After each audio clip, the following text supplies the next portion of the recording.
And if I had to be another person to stand up, if I think, after really going through this, and looking at the files and looking at the case, if I really feel that Karen Reed didn't do this and I have to be a voice that stands up and helps, I will.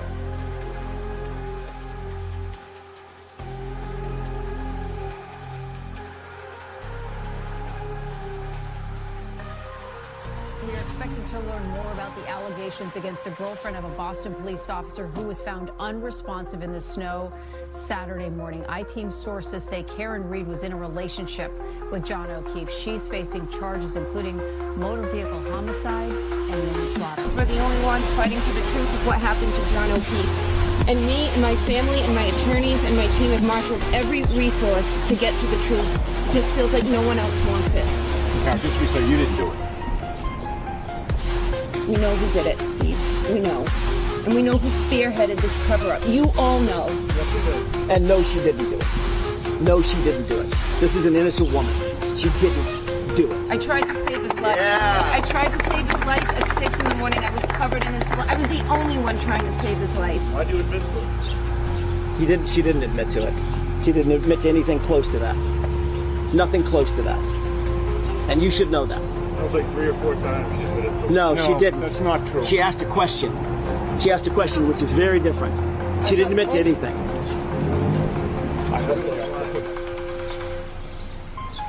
I'm going to tell you one thing. Karen Reed's not going to fold. Karen Reed's not going to give up. Defense team's not going to quit. The Free Karen Reed movement is going to continue. We will continue to raise funds for her. We will continue to do standouts across Massachusetts, across the nation, across the world to let everybody know what's going on here in the state of Massachusetts, the corruption. And we will continue to get the word out there. Believe me. Believe me. Good afternoon, everybody. Welcome into Let's Talk Live here on the LTL Media Channel. I am your host, Brian. Some people call me LTL. Some people call me BLT. You can call me whatever you want. But lots of shows going today. Lots of shows going today. I know the lawyer you know is going right now. Fantastic, going over everything that happened in court today. I was down at the Norfolk Superior Court today in Dedham, Massachusetts. I didn't hear one bit of any of the hearing. I was very preoccupied. I got to stand out today with a lot of the boots on the ground people and make some contact with them again. I had a fantastic time down there. I met up with Nan Gallagher, the lawyer, Nan Gallagher, that's been on all these fantastic channels. And I got to hang out with her today and a lot of the other creators that were down there. They had a nice breakfast. I opted to not eat breakfast. And then I went off to about 11 o'clock because I love the pizza down there.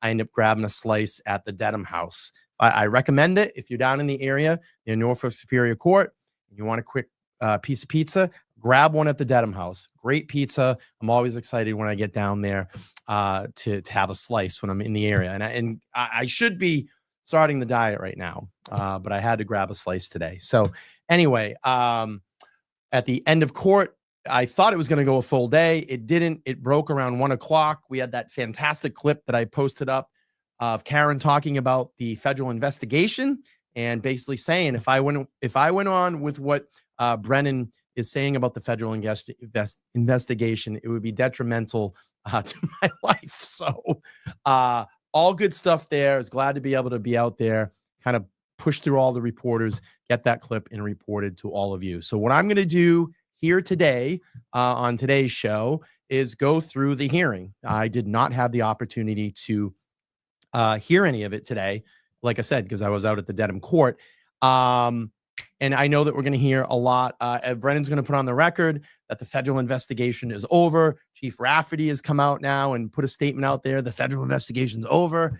And we're also going to hear a lot of defense motions against a lot of the Commonwealth's experts in this hearing, from what I'm understanding. So let's do a playthrough. I plan on being here to the completion of the hearing. And hopefully, if some of you haven't heard or seen the hearing today, we'll be able to go through that today. Before we start this off, what I want to do is show an article here that broke ironically last night. This is the craziest thing. So I'm over on Mike's channel, The Young Jerks. Okay, we have Senator O'More that graciously joined our panel. We had my buddy, retired Mass State Police, Todd McGee, and we're actually doing a panel about Trooper Enrique Delgado Garcia. At 7:21 last night, the live is just about ending. 7:21 last night, a story breaks by Ted Daniel. And and I uploaded a video on this morning. I read through the article, but Academy director and others suspended among allegations of police misconduct at Cape Cod Police Academy. And this is a brand new facility that has just opened. And there's already allegations of misconduct. I had some conversation with Todd McGee today. We are keeping our eyes and ears on this, and we want to see what is going to happen and unfold here in the next couple of days. And you all know that we will jump on this right away and report back to you. But I am so hoping that this push and this swell that we have had here about advocating for Enrique has now opened the blinders a little bit. Nothing. We can't keep covering this stuff up that goes on inside these academy, and hopefully it put pressure, knowing that there's an investigation in New Braintree right now on what happened to Enrique, that maybe this possibly could have been covered up, but they weren't going to get away with it now. It's too public. There's too many things. There's too many entities investigating these academies now. And I'm so glad that they caught this. Our initial reports were on February 27th. And now it's been made public yesterday, or it was kind of ground swelling on the 27th. And now it got pushed forward, and great reporting by Ted Daniel to get this out there. Believe it or not, I actually was walking back to my car today with Nan Gallagher, and she had parked down in the Deeds building. I parked in the Deeds building. So we're walking back, and Ted Daniel's actually in front of us. And I said to Ted, he's kind of peeking over his shoulder. I think he thought I was going to say something bad. I said, Ted, I just want to commend you on your report that you did with Karen, especially the second part that you all had inside the SUV driving through Boston. It was a phenomenal interview that you did, and it really humanized Karen. And I said, you just did a really great job. He kind of peeked over his shoulder and he said, thank you so much. And you've been a fantastic advocate for Karen. So I was like, oh, I looked at Nan, I go, Ted knows who I am. And we were laughing about it. And she's like, do you want to get a picture with him? I said, I would stop him, but it kind of looks like he's in a rush. I get to see him out in front of court all the time. So it's not a big deal. But Ted, thank you so much. It was, if you see this, it was nice talking with you today. You looked busy. You were kind of beelining it out, and I get it. You had a story probably to put together, but it was all good and all good fun. But really great interview overall. Did a phenomenal job. Let's see. Let's get the hearing up here. I do want to review this. We're going to go through the whole entire hearing tonight and see what's going to happen. If we got to boost the sound, we'll boost the sound. I got the boosters. And here we go. Let's go. Do this. I'm excited. I didn't get to hear.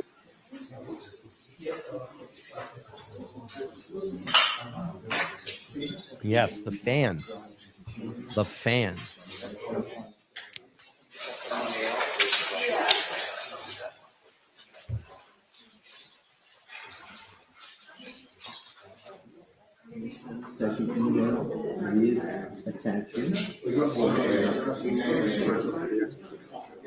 Let's speed this up.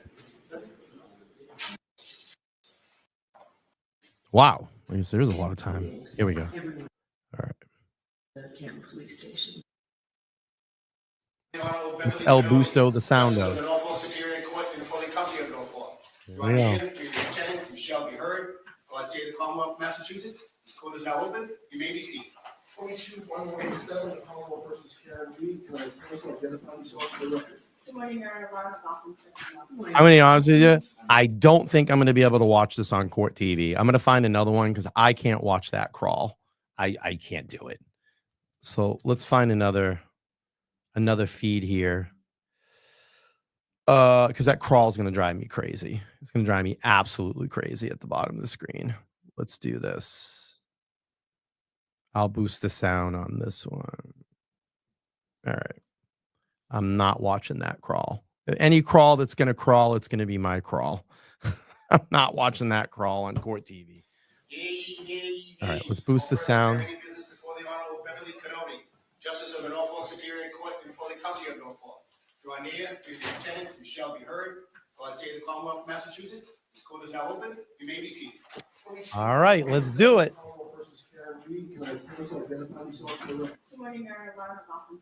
Good morning, Mr. Crosby. Good morning, Mr. Lally. Good morning, Your Honor. Hank Brennan for the Commonwealth. My Good morning, Mr. Jackson. Good morning, Your Honor. Elizabeth Little, also on behalf of Ms. Reed. Morning, Your Honor. Robert Alessi for Ms. Reed. Mr. Leslie. Good morning, Your Honor. David Kennedy for Karen. Good morning, Mr. Kennedy. Good morning, Mr. All right, so we've got a few things to cover today. We had a couple of questions to finish off about the defense position on the opposition to excluding the ACRA witnesses. Then we'll go on to defendant's motion to exclude Mr. Crosby, Dr. Crosby, and then we'll go on to the defendant's motion to exclude Robert Gilman. I know they're both under DAGA grounds, and we'll hear about that. And the Commonwealth's motion for sanctions. And we have newly filed a motion to amend the scheduling order so that we don't hear the motion to dismiss today, and in opposition to that, and a motion to reconsider part of my prior ruling regarding the tapes at the Canton Police Station video. So that's the order that makes sense to me to finish up what we already had scheduled last week before we do anything else. So the questions that I have, before we start, so here we I go. want it to be very clear, counsel knows this. There has been some attempt at distinction between defense counsel. Mr. Yannetti wasn't on the emails. Ms. Little wrote the pleadings that everyone signed. Mr. Leslie's late to the game here. But you all know that when one of you speaks, you speak for the entirety of the defense team. When one of you act for the entirety of the defense team. And when one of you makes representations or misrepresentations, you speak for the entire defense team. You all know that. Do you understand that, Mr. Yannetti? I do, Your Honor. Ms. Jackson? Of course. Ms. Little? Yes. And Mr. Leslie? Yes, Your Honor. So each attorney is legally accountable for the actions and statements of the entire team. So now the questions that I have, Mr. This is the reprimand. Everybody is fully responsible on the defense team. Every attorney is responsible. I don't care if you're late to the game. I mean, really, do you think that Karen Reed's going to get a fair trial the second time around here? I mean, it's unbelievable. Unbelievable. Leslie, that you said welcome questions, and I appreciate that. So I wanted to talk a little about that pause email that you called it. Could you stand, please? Because I need to go. Yes, I was going to go to the podium. Sure, go ahead. Thank you. I didn't want to stand while you were talking. You could stand. All right, so the pause email is you call it. So first of all, we have that Wednesday, March 20th, 2020 at 49 a.m. Email from Mr. Jackson. Dear Dr. Wolf, thank you so much for taking the time to get on the phone with me this morning. Pursuant to our conversation, please feel free to forward an engagement letter to this email address. I will get that countersigned and returned to you forthwith, along with your retainer as required. Also, if you could attach a copy of your, Dr. Rentschler's, and Mr. Klein's CVs, I would appreciate it. I look forward to speaking to you and your team soon as we iron out the logistics for your participation in the trial. Thank you again, AJ. Then, as you pointed out, 2 days later, an email from Daniel Wolf to Mr. Jackson regarding Reed engagement, and that's the title of the other one. Subsequent to our conversation on Wednesday, the U.S. District Attorney's Office has asked that we pause on any further conversation until we receive additional information from their office regarding our involvement moving forward. I will provide you an update when I have it. Thanks, Dan. You called that a pause email, but when I was looking through my notes, what you said was, based on that pause email, I infer that there was no further discussion between Acker and Mr. Jackson regarding compensation and retainer, and then out of the blue, the bill arrives. So my question to you is, are you inferring, or do you know that to be fact, that there was no conversation, emails, texts, letters, phone calls? Do you know that to be fact, or is that what you are inferring, as you said? So she's asking again about the communication with Aka. She's going to get them up on the record again to state that they had no preemptive communication. And I'm going to tell you right now, I don't think, in my opinion here, that these wonderful, accomplished attorneys are going to get up and lie on the record and risk losing their career and being disbarred for lying. Just don't see it happening. I am inferring, Your Honor. I do not know that as a fact. Okay. So now my next question is regarding the invoice and the payment or fact of payment.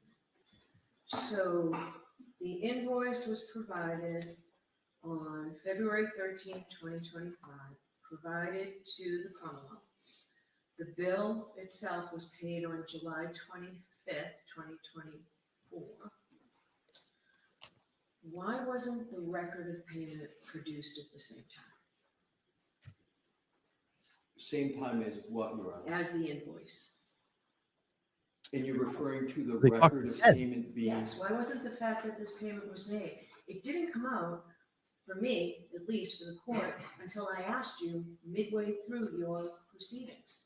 And in fact, I have the opposite. I have filed after that February 13th date, and I know Ms. Little filed something yesterday to clarify this.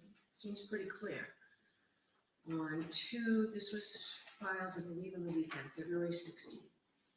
In the Commonwealth's opposition, defendant's opposition to the Commonwealth's motion to exclude employees of ARCA, the Commonwealth's motion to exclude these exculpatory expert witnesses who were not hired or paid for by the defense is not made in good faith in a desperate and transparent attempt to keep exculpatory testimony of neutral expert witnesses from reaching the jury in this case. Going on to the next page, ironically, the Commonwealth accuses the defendant of failing to comply with her discovered obligations while conceding that the information is not in her care, custody, or control. Moreover, here, the defense has gone above and beyond its reciprocal discovery obligations and has already satisfied all of its mandatory discovery obligations under Rule 14 and turned over all additional information in the control and custody of the defense relating to the ARCA witnesses as ordered by the court at the last hearing, in spite of the fact that the defendant's reciprocal discovery is not yet due. So what about the Sallyport video? Has that all been turned over? Has that all been turned over? All reciprocal discovery has been all turned over? Are you serious? How do you reconcile that? I had to ask you midway through your presentation. So she's yelling at them about the whole ARCA presentation and the timing of the payment, but doesn't get on the Commonwealth about still today, after the first trial has concluded, the defense is still receiving discovery. We just found this out in the Ted Daniel interview that I just talked about a couple of minutes ago. They're still receiving discovery from the Commonwealth. Maroon. That bill was paid. I'm going to answer it, Your Honor. I just want to make sure you were finished with your Go ahead. question. I learned that invoice was paid Sunday night before February 18th. I'm going to repeat that. I learned. You don't have I'm to sorry. repeat it. And again, what you know and what all counsel know is one and the same. I understand, Your Honor. I want to. So I'm answering your question. That's part one of the answer. When that was submitted on the 16th, I had not gone and done my investigation and gone through and asked all the questions that I did. So that's part one. Part two of the answer is, Your Honor, you've referenced that I didn't get to the payment until the middle of my presentation. The reason is because I did my presentation in chronological order. And that's the notebook that I laid out. I started with March, went all the way through. And when I got to the invoice, before I could state that it was paid, Your Honor asked the question, was it paid? And my answer was right away, yes, it was paid. And I said, and that's what I was going to get to next. So the reason why it came out when it did is because I did the whole presentation in chronological order. But the motion, defendant's opposition to the Commonwealth's motion to exclude employees of ACA is signed by you. Your Honor, it is signed by me, but if I could, with regard to 3.3A1, 3.3A1 is not a strict liability statute. That's the reason why it has knowing in it, is in order to violate 3.3A1, the attorney in question has to know with regard to the fact and issue. So respectfully, Your Honor, I have a different view of what an attorney is responsible for under 3.3A1. You're absolutely correct. Under everything else, particularly Rule 14, it can be no excuse for any attorney, including me, that I didn't know what was happening in discovery. That's not the way Rule 14 works. I am responsible for everybody. Ooh, Alessi coming in hot. That's not how Rule 14 works. And Bev knows what she's doing. She wants to push the defense and see what kind of argument they have here. She's trying to embarrass them. We know that. Oh, Alessi, that's not how Rule 14 works. Hot, hot, hot, hot. All right, let's keep playing. But Your Honor, it's clear in the commentary, it's clear in the case law. The reason why knowing is with regard to each attorney is no attorney can be responsible for the statements of issues of fact in court when it comes to a 3.3A1 analysis. That analysis and construction, Your Honor, would render mere surplusage and read out the mens rea of knowing in something that critical of hinder to the court. That's why they put the mens rea in, because no attorney can be responsible for a misstatement of fact of another attorney unless they have knowledge of the misstatement and they knowingly participate. So I respectfully have a different conclusion than Your Honor does about attorneys being responsible for statements on candor under 3.3A from everything else in the world, which I agree completely with Your Honor. Silence, All right. crickets. I'm not going to ask other counsel. All right, so let's move on to the next motion. Your Honor, if I could. I'm going to put them on the hot seat. I'm going to challenge them. I'm going to make it difficult and see how they're going to respond. That's all that was. It was a big to do nothing. It's just the shit show that has gone on in this courtroom for 3 years. I mean, if you feel confident that Karen's going to get a fair trial in this, my confidence level's like below half. It's way below half at this point. The tabs that I had, I marked them as exhibits. I didn't do that last time.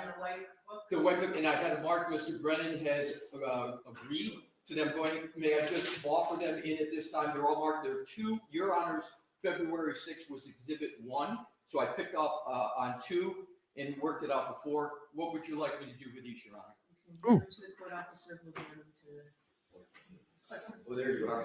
Thank you. Thank you, Your Honor. And have you concluded what you? Yes, but let's. Okay. God, Leslie was. That's not how Rule 14 works. All right, so let's go on to your. Do the Commonwealth want to add anything? No, thank you, Your Honor. All right, so let's go on. I don't know. 499. So the motion of the defendant to exclude the testimony of the Commonwealth's witness, James Here we go. We're Crosby. gonna hear a lot about this today. And I've read it 2 weeks ago when it came in, Mr. Leslie. I'll hear you on your motion. Thank you, Your Honor. I'm just getting myself reoriented Take your back to time. it. Thank you.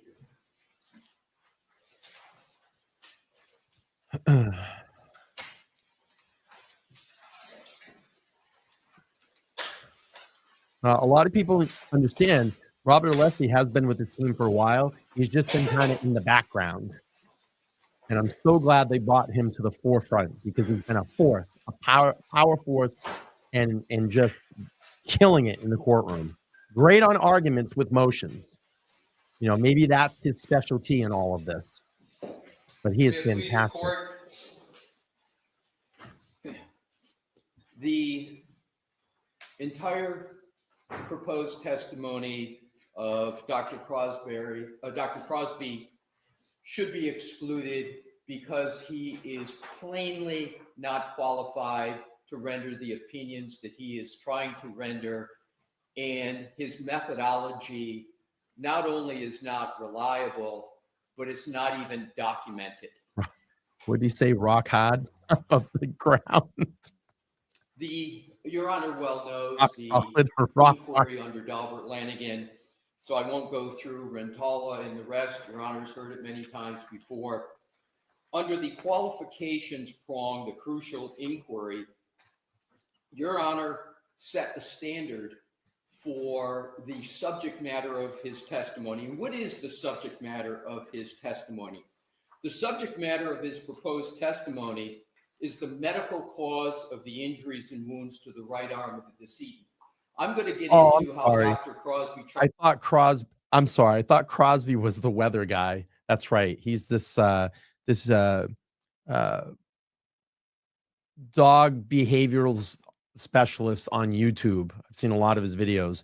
But what was the weather guy? He said it was rock hard or rock solid, the ground. And he was actually using that as like, it's not even a weather term.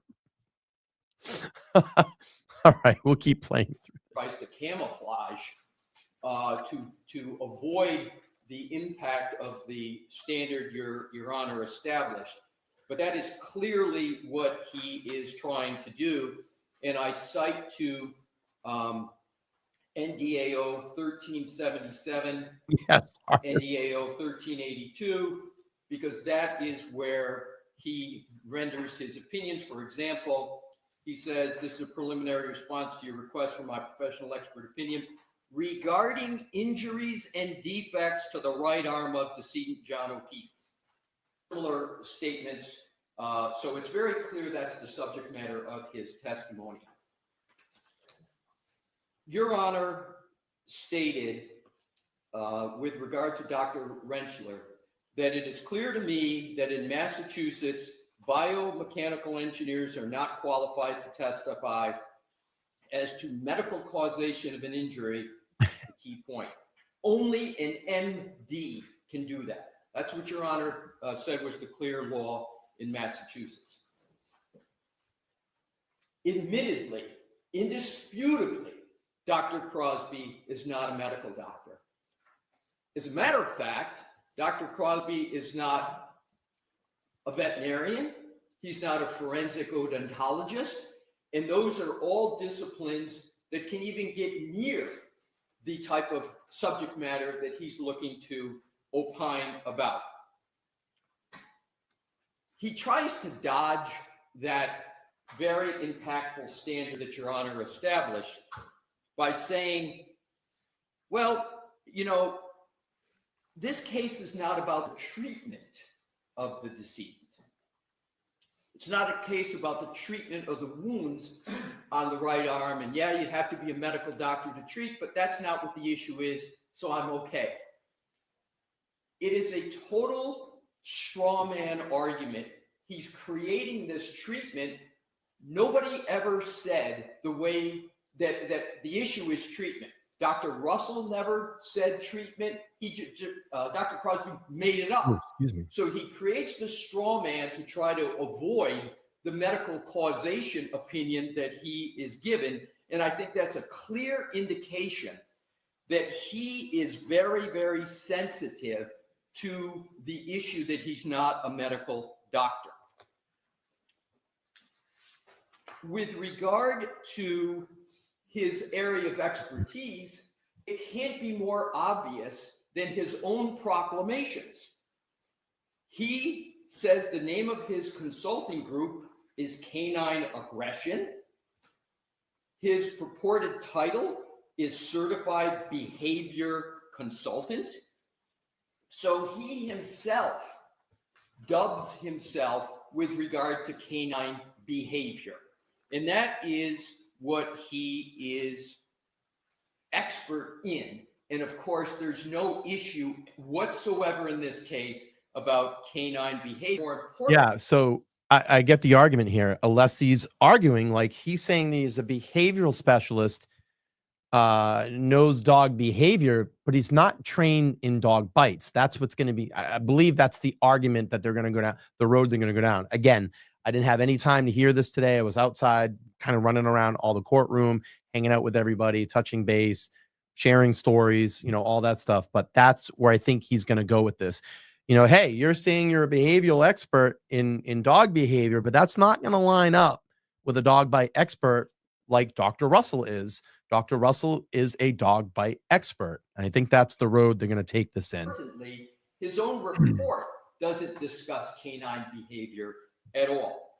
So in conclusion, on the qualification prong, Your Honor, based upon Your Honor's standard, he's not a medical doctor. He's therefore not qualified to opine on the cause of the wounds to the decedent's right arm. Yeah. The court Great will argument. go no further than And the thing is, this is a very simple argument too. And that's what I said. The next time around, Karen Reed 2.0, I started using this acronym on my channel. You know, KISS, keep it simple, stupid. Just keep it simple. Not that I'm calling any of these people stupid because they're much more brilliant than I am, but you know what I mean? You've heard that before. Keep it simple. Fine. If he wants to be a dog behavioral analyst and he studies dog behavior, that's great. Kudos to him, but he's not a dog bite expert. He's not a dog bite expert. He's not someone that's going to be able to evaluate that wound and let you know that it's a dog bite. Dr. Russell can. She is a dog bite expert. Qualifications prong to exclude all of his testimony because all of his report is regarding the cause of the wounds to the decedent's right arm. And it almost is common sense that when someone is trying to opine on the cause, the medical cause of injury, that if you're not a doctor with regard to the issue, that you're not qualified. So now let's go to the methodology of Dr. Crosby. His methodology is essentially, he took measurements of one dog, a dog named Chloe, that it purports to be Chloe. He didn't document that it was. There's no documentation of that. But let's assume, hypothetically, it is this dog Chloe. So what does he do? He takes measurements. This is what he did first, and I'm going to get to what he's just recently submitted. So what does he do? He takes measurements, anesthetizes the dog, takes measurements of the teeth. So if he's not an MD and he's not a veterinarian, why would he do this on this said dog? He's not trained in that area of expertise. Dr. Russell is. So I love this argument. I love this argument. I know that's where Alessi's going to go with this. And then he takes those measurements and he tries to apply them to photographs of the decedent's right arm. Oh my God. And he basically says in his methodology, I am measuring the distance between the canines. I'm taking other measurements of the dog's dentition. And then I'm going to compare them to the decedent's right arm in a photograph, and I am going to opine that the measurements of the dentition don't match up with the measurements and distance of the wounds on the right arm. Therefore, this dog couldn't have caused these injuries and therefore these wounds are not caused by a dog. And this dog, so he says not only not Chloe, but no dog. You're not Then qualified to he goes do that. even further and he says, and I believe the cause is some sharp object. So now we have him going even beyond a dog, and he's claiming that it was caused by a sharp object. It just goes to show you how far Desperation. he is afield of what he is doing. So he's not a medical doctor, so he's now performing essentially another diagnosis. Told you, he was just going to get that in there. He's not a medical doctor. How can he make this determination? And then he's going to go, well, yeah, it could be the dog, but it could be a sharp object too. Okay. Of the wounds to a human. He provides zero evidence of any experience in determining whether a wound on a human is caused by a dog or a sharp object. And his methodology, Your Honor, is remarkable for several other reasons. First, he uses a hospital wristband to take his measurements because the photographs of the autopsy didn't have the ABFO ruler in them. So he tries to use the wristband as a surrogate for his measurements. He provides holy hell. Holy hell. Oh, man. No support whatsoever for using that surrogate. And what do I mean by support, Your Honor? For an expert to justify a methodology, they've got two ways to do it. The most prominent and common is that the methodology is generally accepted in the relevant scientific or medical field. He provides zero, and I mean zero, words to tether his methodology to a commonly accepted practice, meaning his methodology that he used, he doesn't show any support for that at all, let alone it's commonly accepted. He doesn't cite to one study.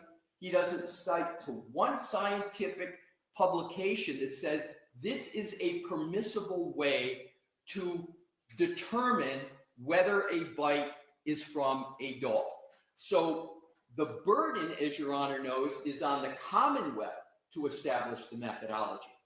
And I note, Your Honor, that the Commonwealth, in its first response, states... Is the tablet, the Alessi tablet. I love it. In the third paragraph, Dr. Crosby engaged in recognized methodology to study the abrasions on John O'Keefe's arm. What recognized methodology? Yeah. Where is it? It's not in his report, and it's not even in the opposition. So they try to brush over with a conclusory statement, Dr. Crosby engaged in recognized methodology, when it's nowhere in their opposition. Where's the recognition for it? That dooms completely their second prong of Daubert. Then what they say about methodology in the same paragraph, they say the methodology employed was based on facts, science, and study. What do they cite to? They cite back to Exhibit 1, which is his report, which has not one footnote, not one reference in his report to support it. So the statement the methodology employed was based on fact, science, and study is a bald conclusion with no support at all. And this was the opportunity for the Commonwealth.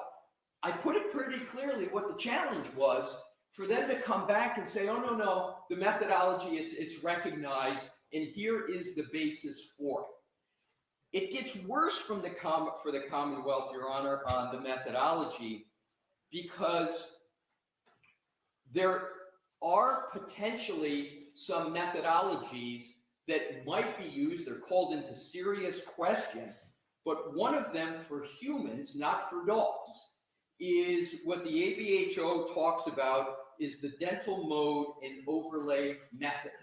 It's basically take a mold of dentition, and in the most recent submission, the Commonwealth put in very belatedly, but I can deal with it, that Dr. Crosby now says he took molds of the dog's teeth. And so I'm going to accept arguendo that he did that and he did it correctly.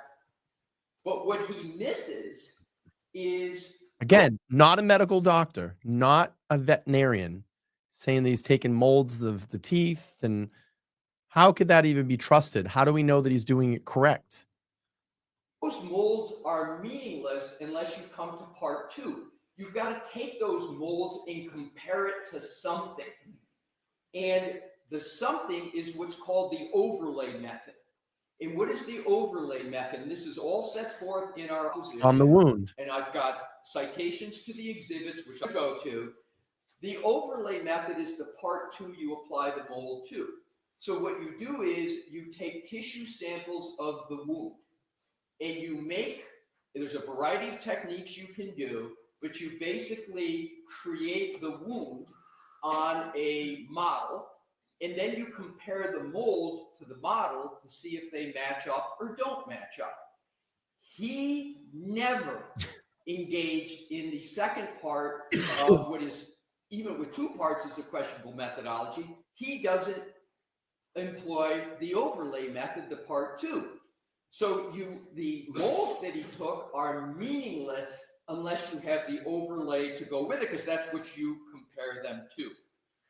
More importantly, the ABHO makes it clear that the only people that can do that are forensic odontologists. Yeah. And even then, the science is very questionable. Wow. What he also does in terms of, and also for his methodology, where it's just a measurement, he provides zero citations, and the Commonwealth provides zero support for taking measurements in molds and comparing them to the wound. Zero. So what are the other errors of Dr. Crosby? Real quick, just get this in. Diana, thank you so much for being a member for 20 months. 20-month membership. She's got a wrench. She's in here as much as she can. I appreciate you. I appreciate you being a moderator and being a 20-month member. That's something well to celebrate. And she says ludicrous. And you have been following me for quite a long time. I think back to Idaho 4 Day. I think that's when we first saw you show up in my chat. So it's so nice to see you travel this YouTube journey with me in the long trials and court hearings that we do, and the things that we care about here in the great state of Massachusetts and all over our fabulous country. I appreciate you being here. It's absolutely ludicrous. All right, let's hear Robert Alessi keep tearing up Crosby. And these are not mere differences of opinion, Your Honor. Old school. These go right to the methodology. And we put in an affidavit of Dr. Russell, who is the medical support for his errors. So Dr. Russell goes through and talks about all the errors that Dr. Crosby caused in his analysis. The first, she says, is that he treated the arm of the decedent as if it is a static plastic mannequin-like object. And what is meant by that? Your Honor may recall Dr. Russell stated that when anyone is attacked by a dog, they move their arm, they flex their arm, and they move it, etc.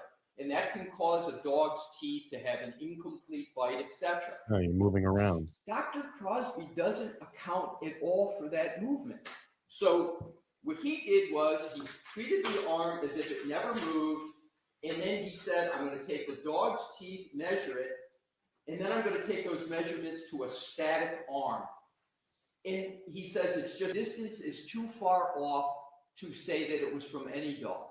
Well, what he didn't account for is that when the arm flexes up, as it always happens in a defensive wound mode, those angles and those distances change. They get closer together. It's common sense, but it's also medically supported by Dr. Russell.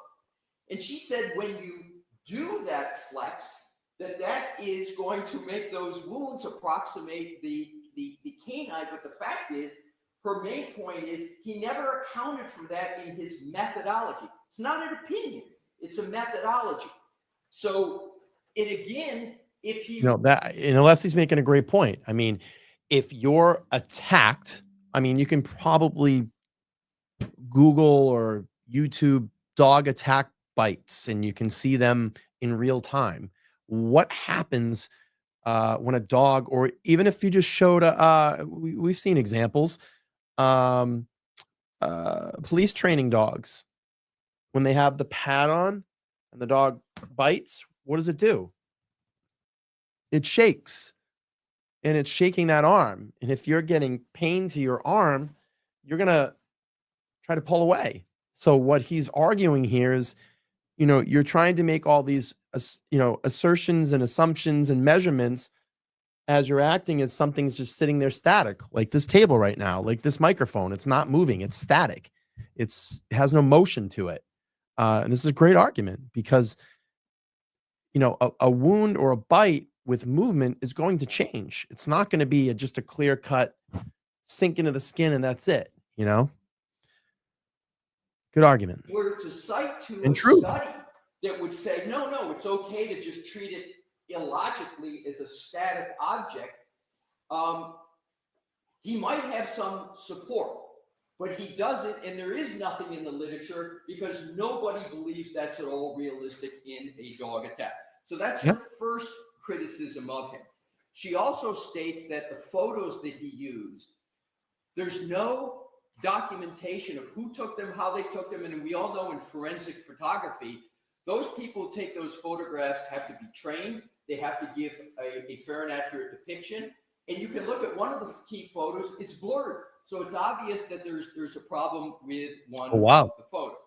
She also aptly points out that there's not one citation in his report to any support for anything that he did.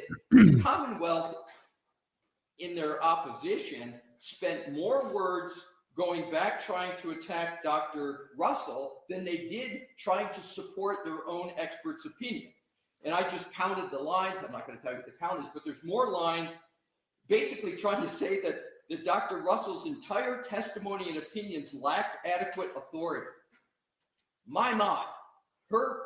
She had, I think, 31 footnotes in her report. Yeah, 0. The one who entire opinions lacked adequate authority is Dr. Crosby.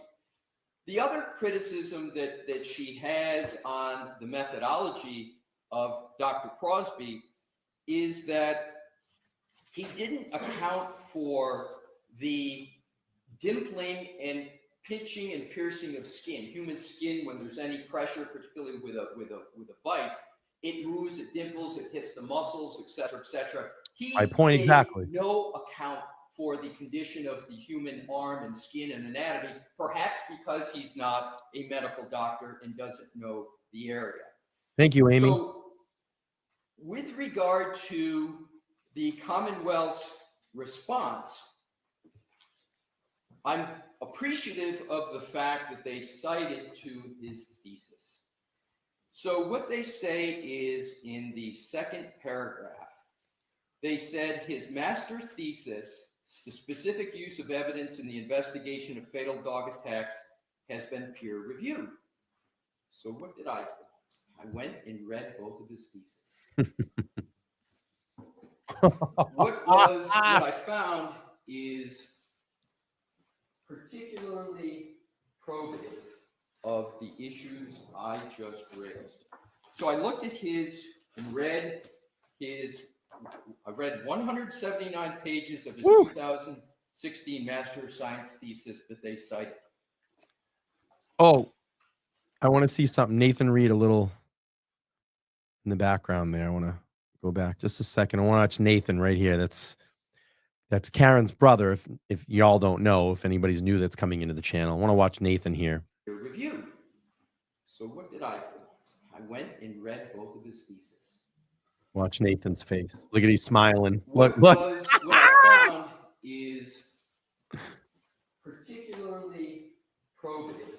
And it's got Yanetti's attention as well too. So I looked at his and read Right there. I read 179 pages of his 2016 Master of Science thesis. Look at Nathan.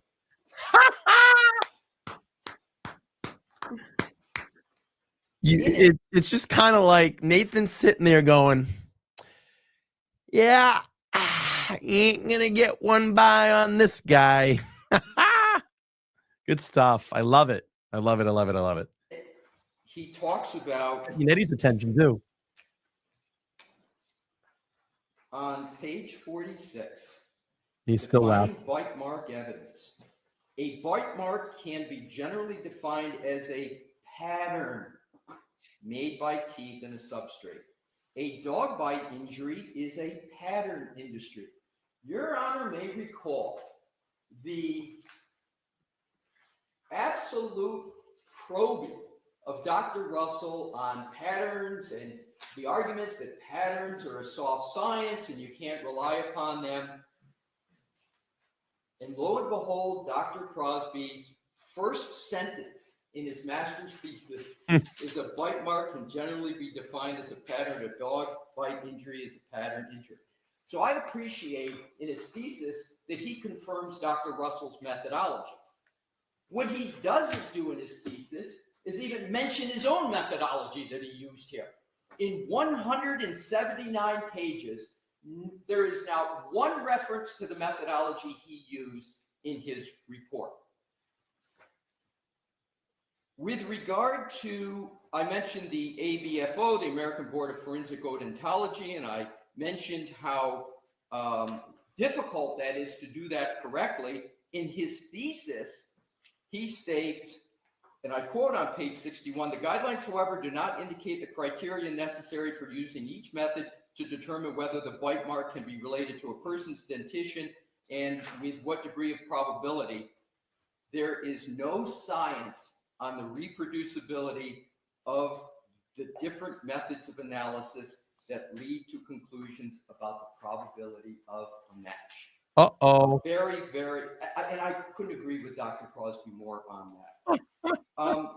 Look at me. He then talks about, in his thesis,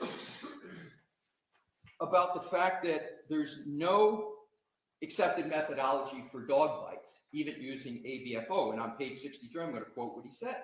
Although the ABFO does not specifically address animal bites, it would be logical to apply the same standards to forensic examination of dogs. And what is that standard?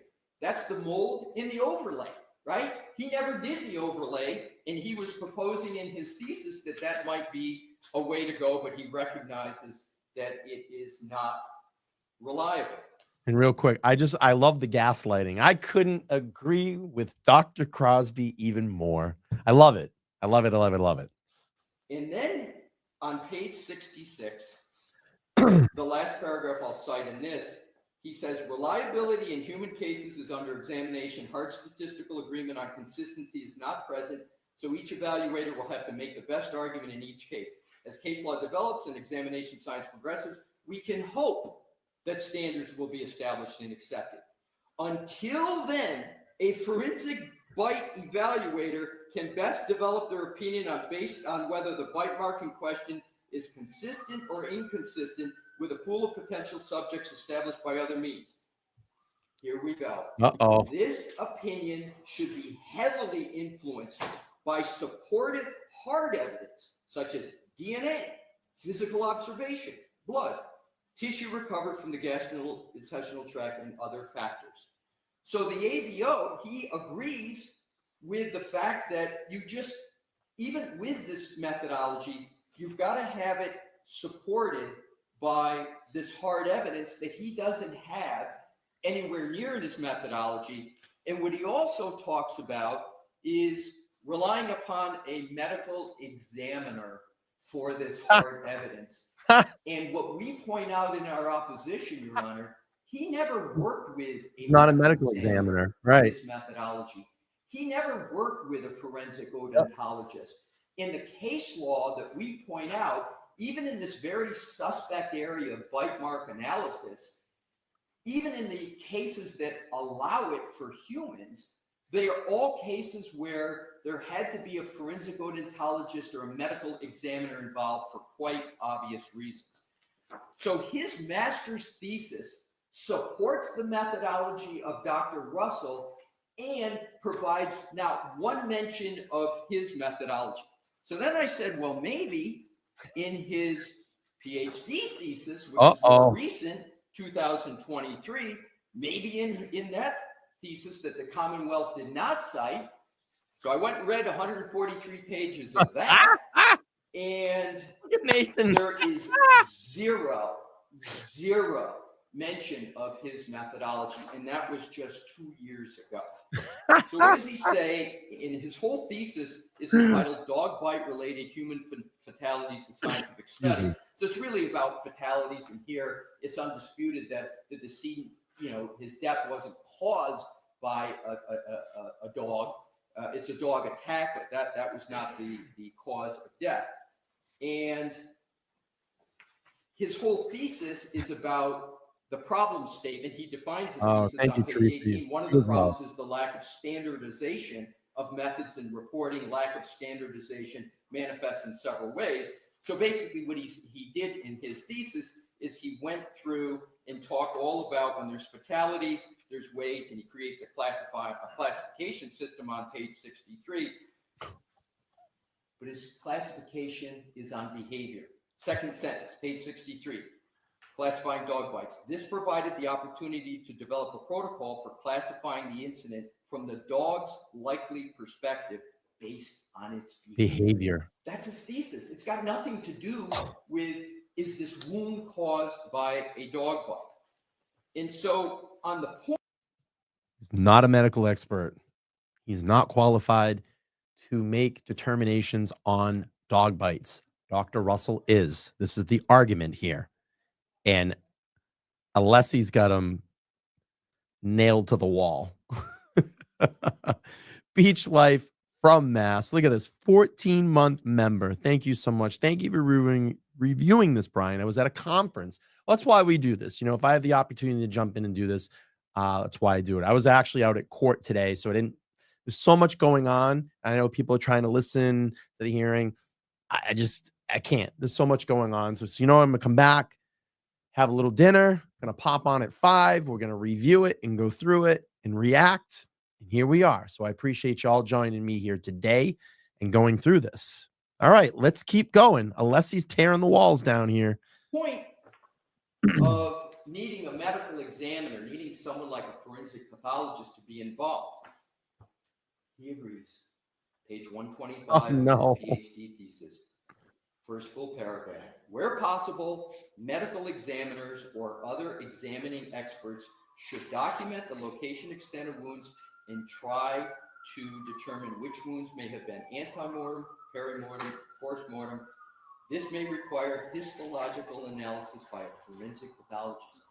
So he mentions what medical examiners should do, what a forensic pathologist should do. He doesn't even begin to suggest that he should do it or that he is even qualified to do it. So in sum, Your Honor, with regard to Dr. Crosby, whose degree is in veterinary science, I don't know what that is. Dr. Russell doesn't know what that is. It's certainly not a veterinarian, although if one reads it quickly, one might think that's what it is. He's not. He was a police officer for 22 years. And even then, he didn't deal, he wasn't like a canine police officer. He had an interest in them then. And it wasn't until he retired that he became active in dog behavior and how dogs behave, if they're aggressive, et cetera, et cetera. So why is it, Your Honor, that we respectfully submit that he cannot testify with regard to the subject matter of his report, which is the medical cause of the wounds on the decedent's right arm? He's not a medical doctor. He's not a forensic odontologist. He's not a veterinarian. He has Odontologist, if anybody's asking about that, it's basically like a dentist for animals or dogs. none of the qualifications to do that. And he really doesn't have any qualifications to say it wasn't a dog, but it's a sharp object. And then with regard to his methodology, he doesn't document at all how that methodology is generally accepted. He doesn't even, nor does the Commonwealth even talk about the non-exclusive Daubert factors and how they might satisfy that alternative.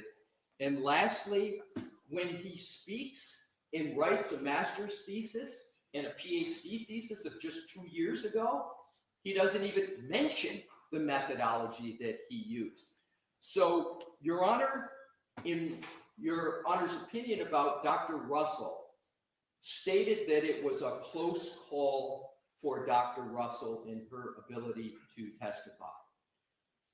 If it was a close, no, not if, since it was a close call for Your Honor, I believe it is as distant a call as possibly could be made with Dr. Crosby. So I respectfully request that he be excluded. There's no need for a Daubert hearing. It's plain on the papers, and it's not something that is curable. The Commonwealth tried to submit very recently a mold. Interestingly, they never tried to document the methodology, tether it to study, show that it was recognized.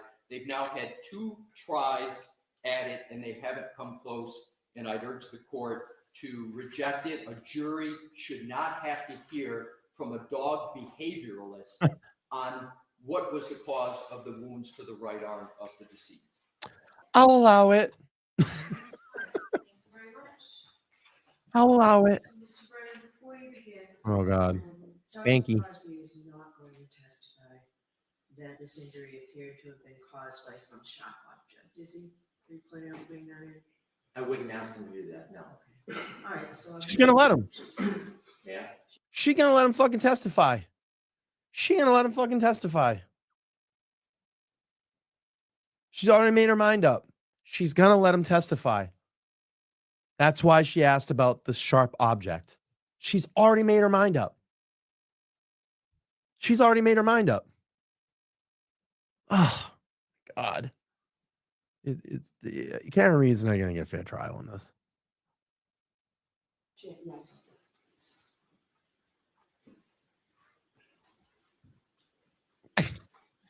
It's laughable. Mr. Releasey tries to Oh, here we go. point out differences between Dr. Russell Smoke and mirrors. and Dr. Crosby, and there's always going to be differences between experts.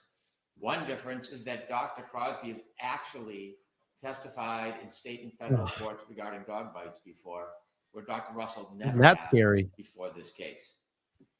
And so in preparation for Dr. Russell, we provided not only a CV, a history of his education, but also an actual report.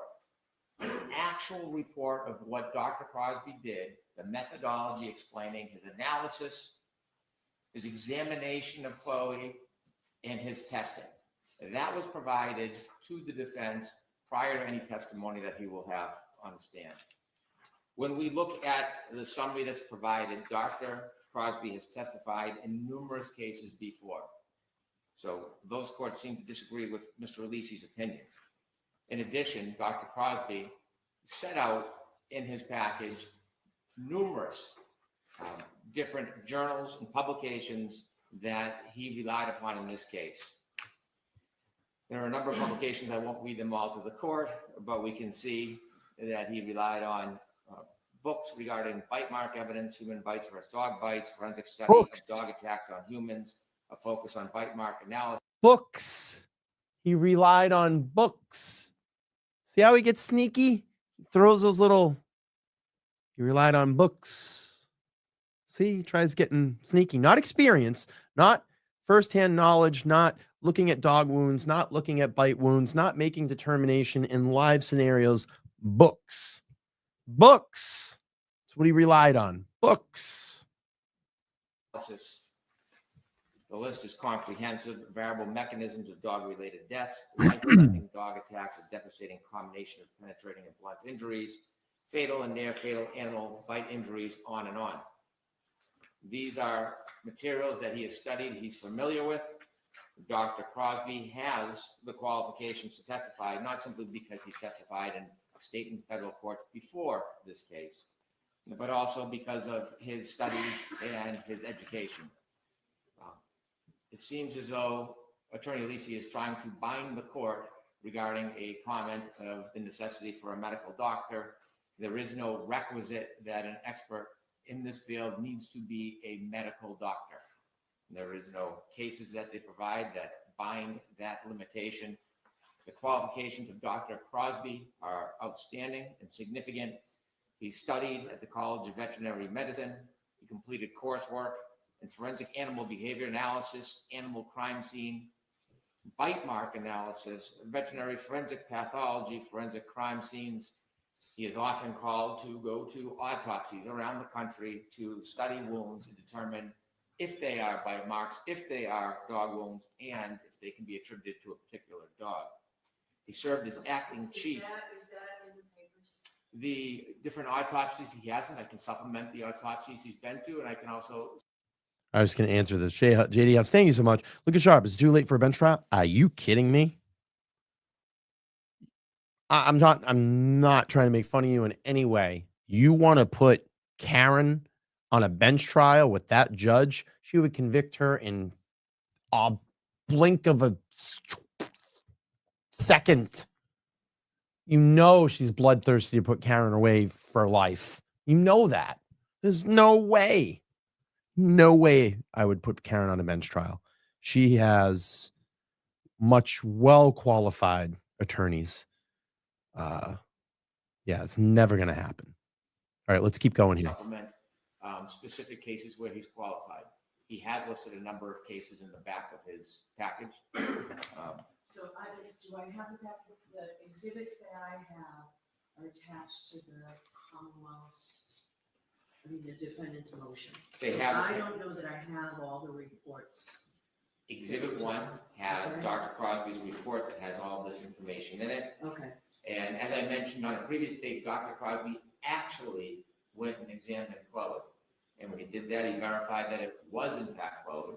He did molds of Chloe, and there was a subsequent report regarding those molds, which clearly demonstrate that the distance in those wounds are not anywhere near consistent with Chloe's spacing in his teeth. So sort of as an aside, based on what Mr. Leslie argued, the verification that it was in fact Chloe, has the Commonwealth provided that information to the defense? We have, and we can provide that as a supplement to the court, the verification of Chloe, and we can also provide to the court the bite mold analysis report of Dr. Crosby, which is not in this package. I think that's attached here. I have the photographs.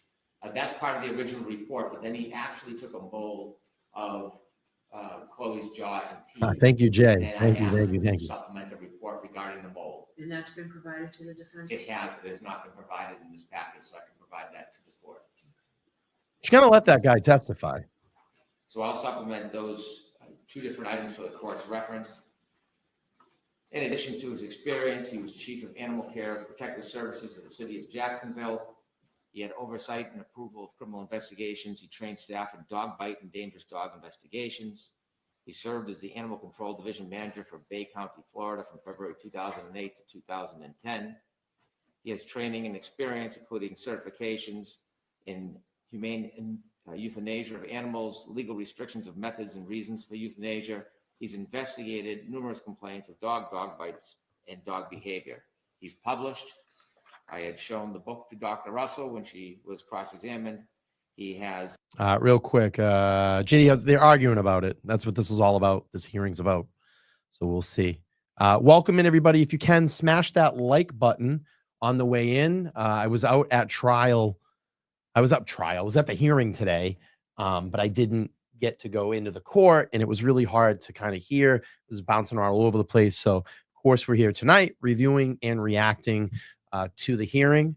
And of course, when there's breaks, we'll skip ahead for time constraints and all that stuff and try to get through this as quick as we can. So I appreciate y'all all being here. If you haven't subscribed, make sure to like, share, and subscribe. I dropped a video because I was outside the court getting Karen actually talking about the federal investigation. If you haven't seen that video, it's about a 2-minute clip. You can check it out after this live. Give it some love and some likes. It's got like 13,000 views on it right now. Fantastic stuff. I appreciate that. And hopefully we can keep kicking it through the algorithm here. Margie says, hey, Brian LTL, I love your channel. You're a great love your sense of humor. Also, Republic of Ireland. Oh, that's great. Thank you for being here. All right, let's keep going through here. Let's go back to A the number full of screen. engagements where he teaches. Dr. Crosby is well recognized in the field. He has employment in other projects other than his business. It includes a research associate, Canine Brain Project, 2023 to current. It's associated with Harvard University. Duties include the investigation and documentation of dog bite and related human fatalities. Also, division management consultant for Animal Care and Protective Services, City of Jacksonville in 2016. He is a professional dog trainer, behavioral consultant. He has provided expert witness testimony in cases of dog bite, dog attack, dog-related fatalities. Now, in Dr. Crosby's report, he outlines his methodology, and you can see it is specific, it is detailed, it is consistent. And so when we compare, I'll refrain from getting into too much of a comparison, when we see the actual study of dog bites, we see something different in Dr. Crosby's report. They're not unsupported claims that change from time to time. You can see that there are the pictures of Mr. O'Keefe's arm, and we can see the band in which he used to measure. You can see multiple pictures of Chloe's jaw, mouth, teeth, canines, incisors, and then you can see that he has measured the distance of all of those teeth specifically. And then in his methodology, he outlines each group of lesions, specifically lesion group 1, lesion group 2. And then he goes into an analysis of the different groups of lesions. He explains why they are wholly inconsistent with both a dog bite and any animal bite. And he also describes and explains that the distance between the wounds are totally dissimilar to Chloe's mouth. He does look, as Mr. Alisi suggested, at other support, such as DNA. And in fact, he embraces other support.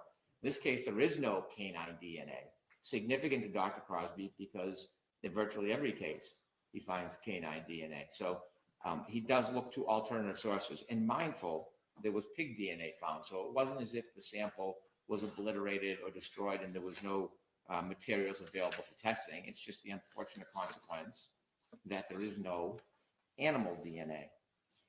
And so Funny how while that there works, are different methods, and some of the things that Attorney Alisi spoke about, dentition, deal with human biting, not dog biting.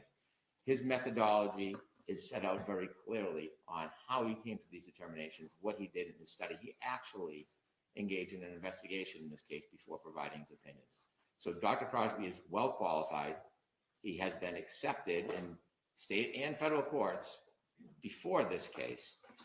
He did a thorough examination. He has ample support for his training and experience, and his opinions are soundly based, not on hypothetical or rhetoric, but on the facts, on the details in this case. He has never changed his position from one event to another. It has always been the same in this report, has not wavered, and he is highly qualified to appear in this case in rebuttal if necessary, if Dr. Russell is to take the stand and provide some or any of the opinions that she provided before. All right, so just to be clear, the Commonwealth does not intend, if I permit the testimony, does not intend to call him in your case in chief? Absolutely not. All right, Mr. Alessi, any follow-up? You're gonna let him testify. I mean, it's kind of laughable. I mean, she's gonna let him testify, and this defense team's gonna get him in their grip, and the guy's gonna look like a jerk off. I mean, they're absolutely going to make him look like a jerk off because all they're going to turn to him and say, "Are you a medical doctor? Are you a veterinarian? Do you have any certificates or education in being a medical doctor or a veterinarian?" He's going to go, "Nope." And they're going to go, "All right, so how can you assess dog wounds? Because of because of the animal's behavior?" Yeah, bring him on.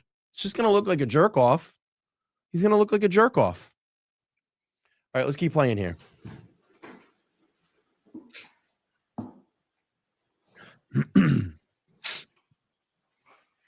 The Commonwealth did not address in its presentation, you heard one probative, legal, or factual point I made because they can't. Specifically, the Commonwealth just stated that Dr. Crosby has testified in court numerous times. On what? It's important. You can be qualified to testify. And if it's what Dr. Crosby does on behavior, dog behavior, was the dog an aggressive dog? I get it. But the Commonwealth never said that in even one of those cases, Dr. Crosby testified on whether the cause of a wound was from a wound to a human was from a dog. Wasn't mentioned. There's no case provided. As best as I could, I looked at those cases. I couldn't find many of them, but I didn't see any indication that he testified and was allowed to testify that the cause of this wound on a human was from a dog or a specific dog. Point number two, Mr. Brennan mentioned he cited numerous journals. Your Honor, I would ask the court to take a look at his report. There is now. So that's exhibit 1. Yes, exactly. Just give me a minute. Just put them back again.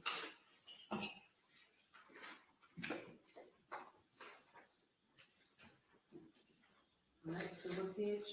Every page. The point is, there's not one footnote in any of his reports. So he does go through his purported methodology. I've never said he didn't present a methodology. My point is, his methodology is not accepted, let alone generally accepted. And nowhere in his report does he say this methodology, this measurement methodology, is accepted at all. And you have to either show in Dalbert Lanigan that either your methodology is generally accepted in the relevant medical community, or that you can satisfy the Dalbert factors, which I'm going to get to. But Mr. Brennan said he cites to numerous journals. Your Honor, this is what Mr. Brennan has to be referring to. If Your Honor would please turn to the end of the report. This starts on NDAO 1400, very much toward the back.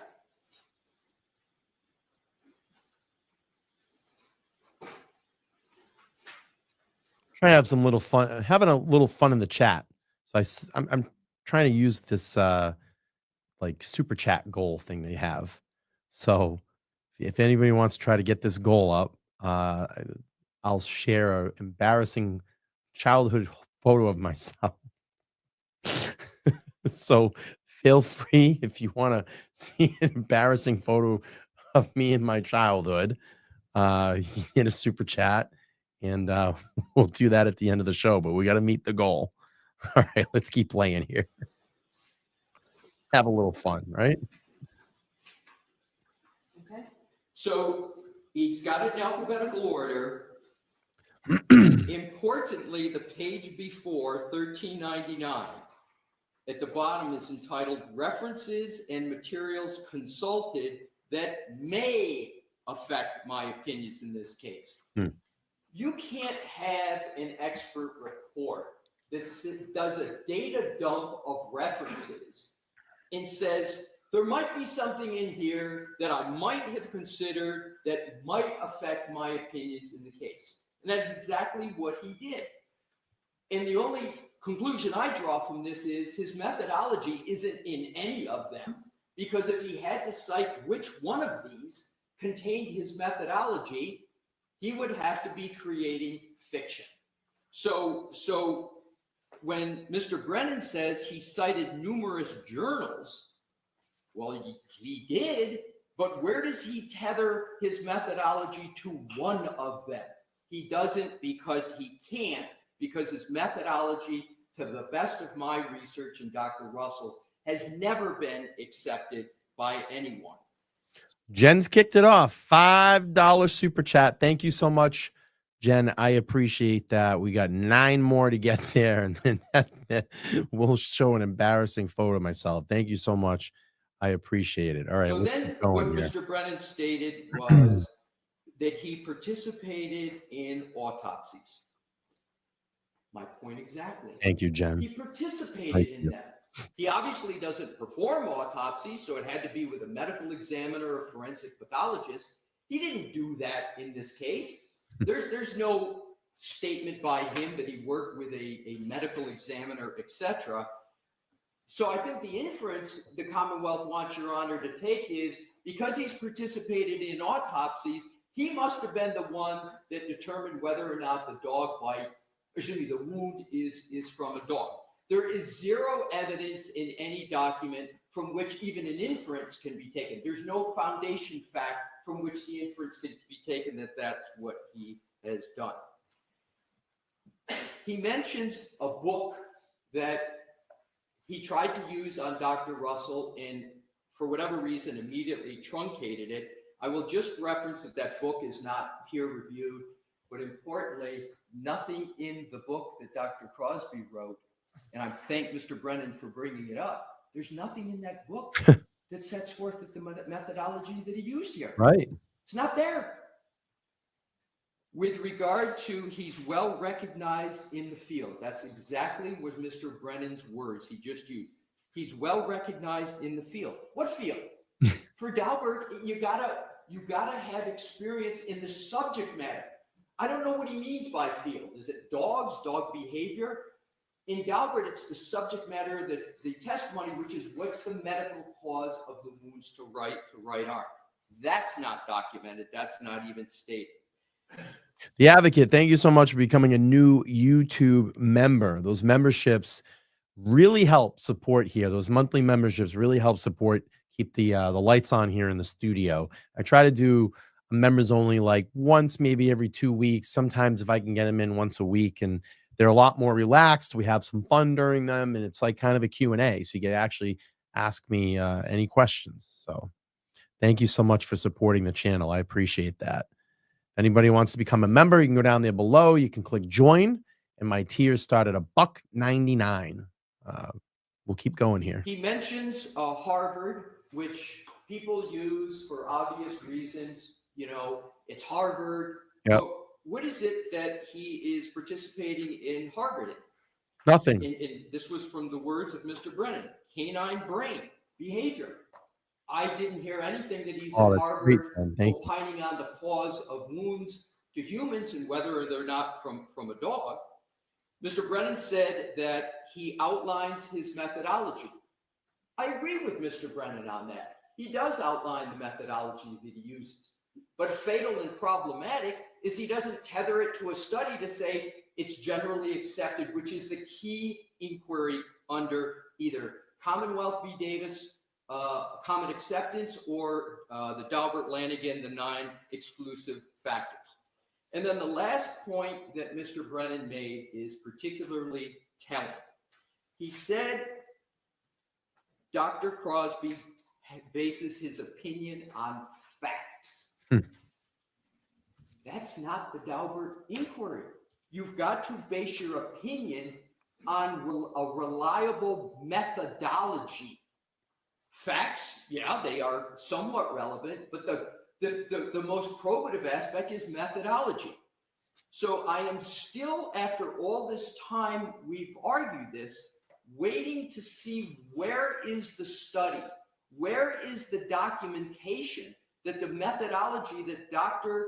Crosby used, that a medical doctor, Dr. Russell, so thoroughly criticized. Jen, where thank is you. that methodology documented in one of these many references at the end no footnotes in his study. Thank you, Jackie. Appreciate I you. believe, and why Thank is you. it Mr. Thank Brennan you. didn't respond at all to my points about Dr. Crosby's 2 theses, where you would expect his methodology to appear, and it's completely absent from there. So the question is, in conclusion, where is the home for his methodology? Where's the home? Where's the home in the scientific literature? It's an orphan methodology. It has no home because it's not generally accepted. So he is not qualified under Dalbert Lanigan, and his methodology is an orphan. And for those reasons, not only can he not testify with regard to whether the cause is a sharp object, but he has not, the Commonwealth hasn't even begun to meet its burden that his methodology is reliable for all the reasons that I have stated. And a good part of my position is based upon Dr. Crosby's own report that doesn't tether it to a study or general acceptance, and Dr. Crosby's own theses that don't even mention the methodology that he is trying to put forth in this case. Anything else, Mr. Brennan? Briefly. Look at Liza just staring down Brennan. Oh my God, you see that? Let's go back a second. That doesn't tether it to a study Watch or general Liza. acceptance, and Dr. Crosby's own theses that don't even mention the methodology that he is trying to Watch when Brennan gets up. Liza just stares him down. Watch this. Briefly.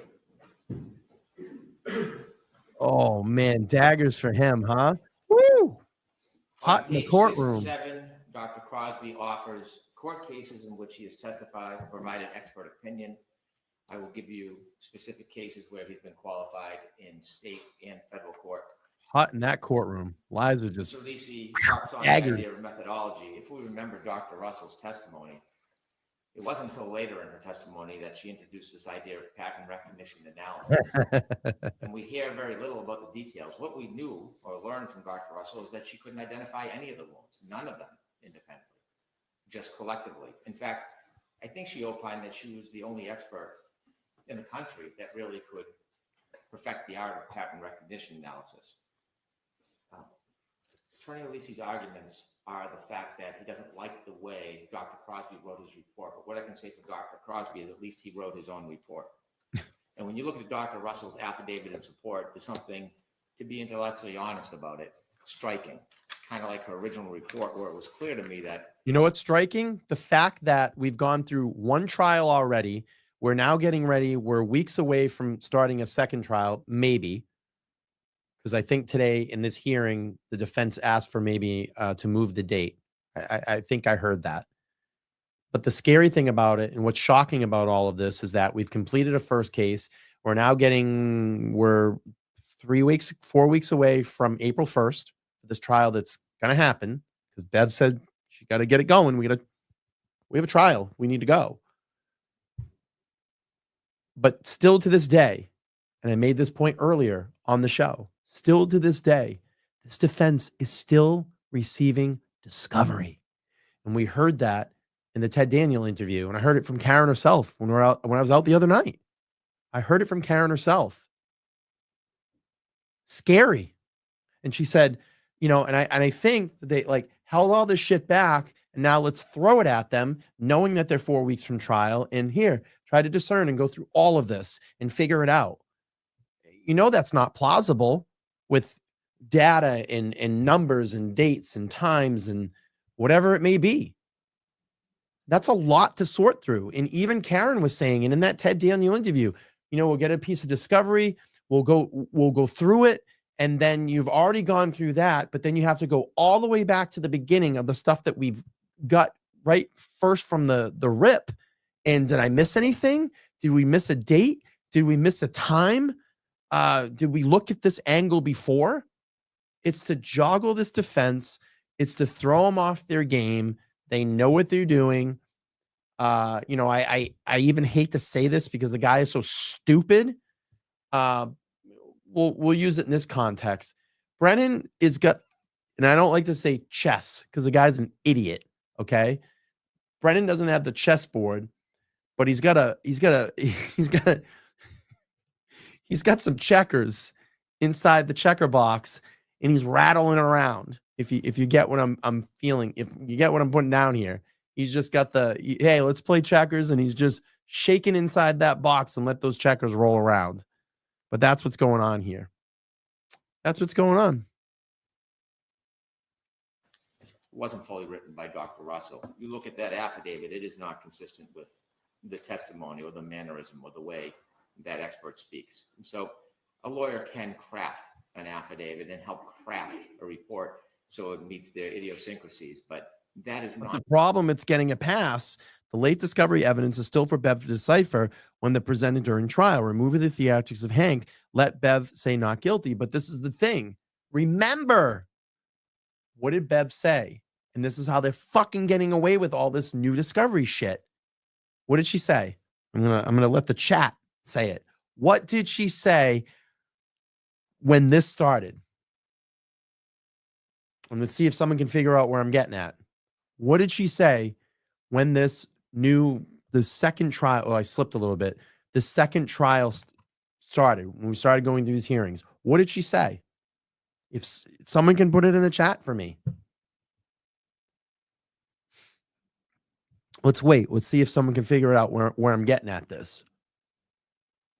And I slipped. If you go back a couple of seconds, I actually just slipped. I said the 3-letter word. Carrie's got it. It's a new trial. So that's how they're getting away with all this shit. That's how they're getting with all this shit.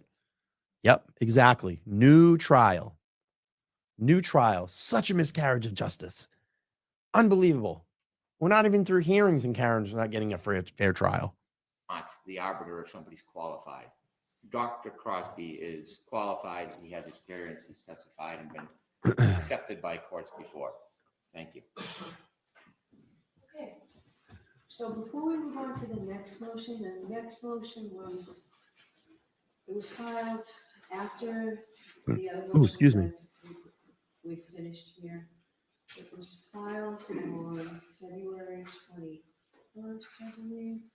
Defense motion to exclude, February 21st. Defense motion to exclude certain testimony of Commonwealth witness Robert Gilman, and in the alternative, a Daubert hearing. So the last time we were here, I wasn't sure we would reach this. This is a weather guy, right? So I don't have an opposition from the Commonwealth. I don't know if you wrote one, if you planned on writing one, or if you just wanted to go forward, and also whether you're prepared to go forward today. We do not have a written opposition, but we are prepared to go forward today. Okay, so I will hear you. Mr. Leslie, this is you again, right? It is, Your Honor. All right, so I'll hear you.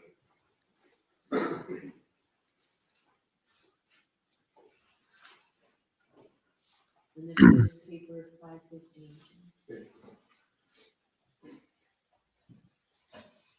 All right, please report,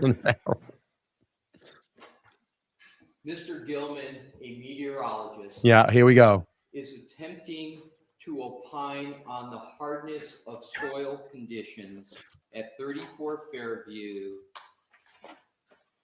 And use the lovely, brilliant evaluation of that soil with the scientific definition of hard as a rock. I can't with any of this shit. He's going to say it. Unless he's going to say it, isn't he? Hard as a rock. In January, on January 29th, early morning 2022. All right, let me stop this real quick. Get to the super duper chat. I have questions. $5. There's a reason the Commonwealth can't find an MD to testify about the bite marks, even with infinite resources. No, Dr. Wood. It's junk science. Well, we're going to use the behavior of the dog to figure out and analyze the dog bites. Okay. And thank you for your super chat. He states in what is a certified meteorologist, a certified weather statement. That's quote, certified weather statement. Hot as a rock. Many things, and we don't challenge his statements about what the temperature was and precipitation. But what we do challenge is his opinion with regard to the hardness of Oh, boy. ground. With regard to his qualifications, he is not, his qualifications to opine on the hardness of the ground. He is not a geologist. He's not a pedologist, i.e. a soil scientist. There's a specific field for that. He's not a hydrogeologist, which is a scientific discipline that blends water movement in the subsurface, particularly the soil. He's not a hydrologist, which thank you, Jersey Jen. Only movement of water, whether it's in kind of media, soil, etc. And he doesn't purport to have any of those qualifications.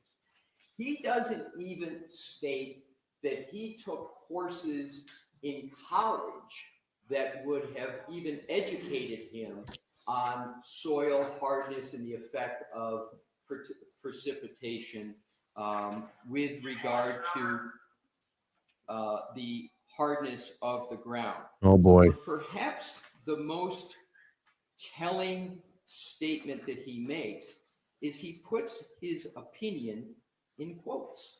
Hard as a rock. So his certified weather statement is hard as a rock, I believe. I'm looking for it. There were a couple of exhibits attached to your affidavit, Mr. Leslie. Yes. So one's exhibit 1. I don't see any. I'm sorry, Your Honor. It would have been great if like Alessi was just trolling and he goes, that brilliant scientific statement, the scientific theory of hard as a rock. Oh, man. Exhibit 1 is his February 3rd, 2025, quote, certified weather statement. That is it. And at the bottom of it, it's got in the quotes. Oh, boy. Okay, I see it. I don't see anything that says certified weather. I mean, really, you think that here's the funny thing. I kind of want the Commonwealth to be able to get these fucking idiots up on the stand because Alessi's going to shred them in about 3 seconds. So I kind of say, like, bring them on. Bring them on. Because Alessi's going to go, what scientific statement or scientific theory is hard as a rock? Okay. Can you explain that to me, sir? That guy's going to look like a jerk off. And then the other guy, Crosby, with the behavioral, I use the dog's behavior to judge a dog bite, if it's a dog bite or not. That guy's going to look like a jerk off too. I kind of want these people up on the stand. I kind of want to see this unfold. I kind of want to see this all crash on the Commonwealth because I have absolute 100% confidence that Alessi will shred these fucking idiots in like 2 seconds. It'll be brilliant. It'll be laughable moments in this trial. All right, let's keep going. It's an email. Oh, he complimented me today? His report is What did Grant say about me today? Jessica, let me know. He said something about me. I saw him for like 2 seconds. I just ignored him. He when we were going out, and if you watch the video of me getting Karen talking about the federal investigation, he was kind of like in front of me, and he there was cones that were set up, and he's never like, listen, there's a way to film when you're following a crowd of people, and then there's a way not to film. What I do when I film and get those quick in, I know where to stand. So if anybody, and I'm just going to talk about this for a second, and I'll get to that super chat. Thank you. So, okay. So when you're outside of Norfolk Superior Court and you watch everybody come down those stairs. If you look and you've seen video there's the sidewalk, and then there's like a ledge that you can get up on the lawn. Okay. So I learned this being out in front of the courthouse. If you are on that sidewalk and you're walking and following Karen out, you're going to get fucking trumbled by the media. Okay. One, they think they have the right. They look at independent journalists. I've gotten in fight with cameramen out there. I've told them to fuck off. I've told them I was here first. You're not pushing me out of the way. I'm here to get the same story you are. And if you want to get where I am in the place that I'm at, then fucking get here earlier, because you motherfuckers, all your job is to grab a camera, get a time to be there 5 minutes before Karen comes out of court, and stand there and get the video clip. Well, you know what? I'm down there at 7:30, 8 o'clock in the morning, standing out all day. So I've earned my spot there. And if you want to beat me out, then they get there earlier. So anyway, my bigger point in all of this was, when you walk out and they're coming down the courthouse steps, you don't want to be on that sidewalk and back up, because you're going to hold your camera and they're coming at you like bulldogs, and they don't give a shit. They're going to push you out of the way. You're going to get hit in the head with a camera. It's happened to me 1,000 times. So I learned my lesson in that. So what I do is, there's the sidewalk. I just step up on that ledge and I walk, and I just take my camera and hold it, and I got a ring on it. And if you ever want to get good video, if you're of people walking, get one of these little rings so you can slip your hand through it, and it kind of stabilizes. And then I just hold it and I walk. You don't run. Okay.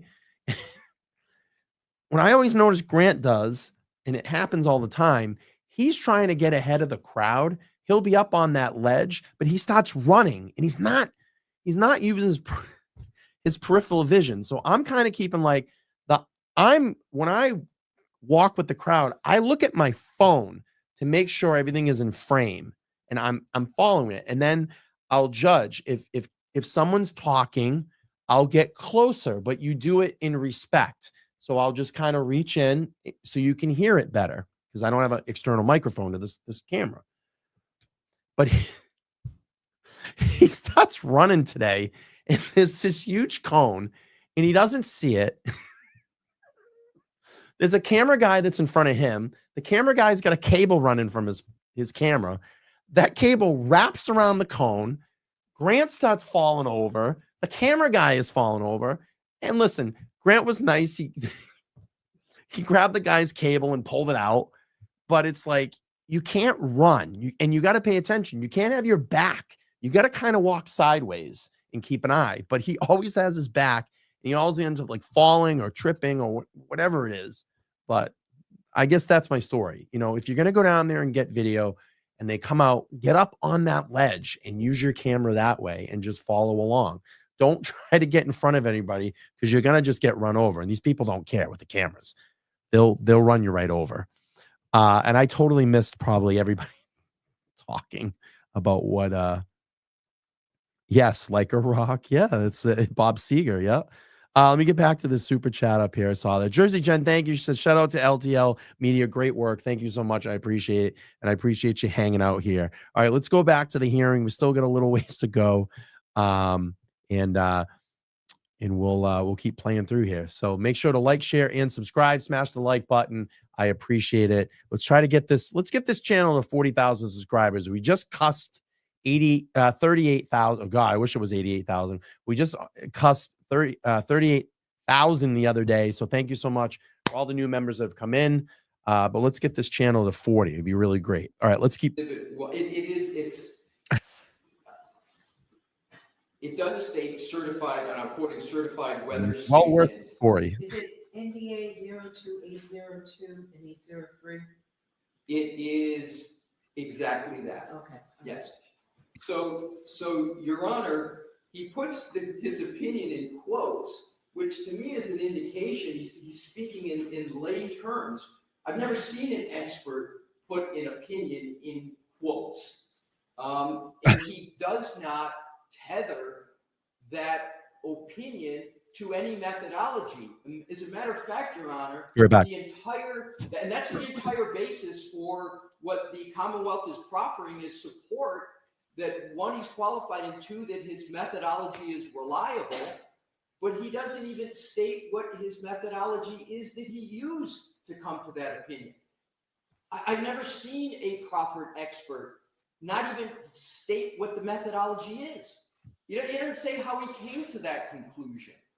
So it's the burden, as we know, of the Commonwealth who's offering the witness to demonstrate by a preponderance of the evidence.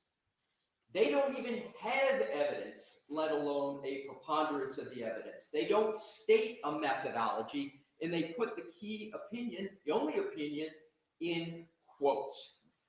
And Your Honor, there is a deep and typical of science, complex way to determine hardness of ground. Yep. And he doesn't even. What is the study of rocks?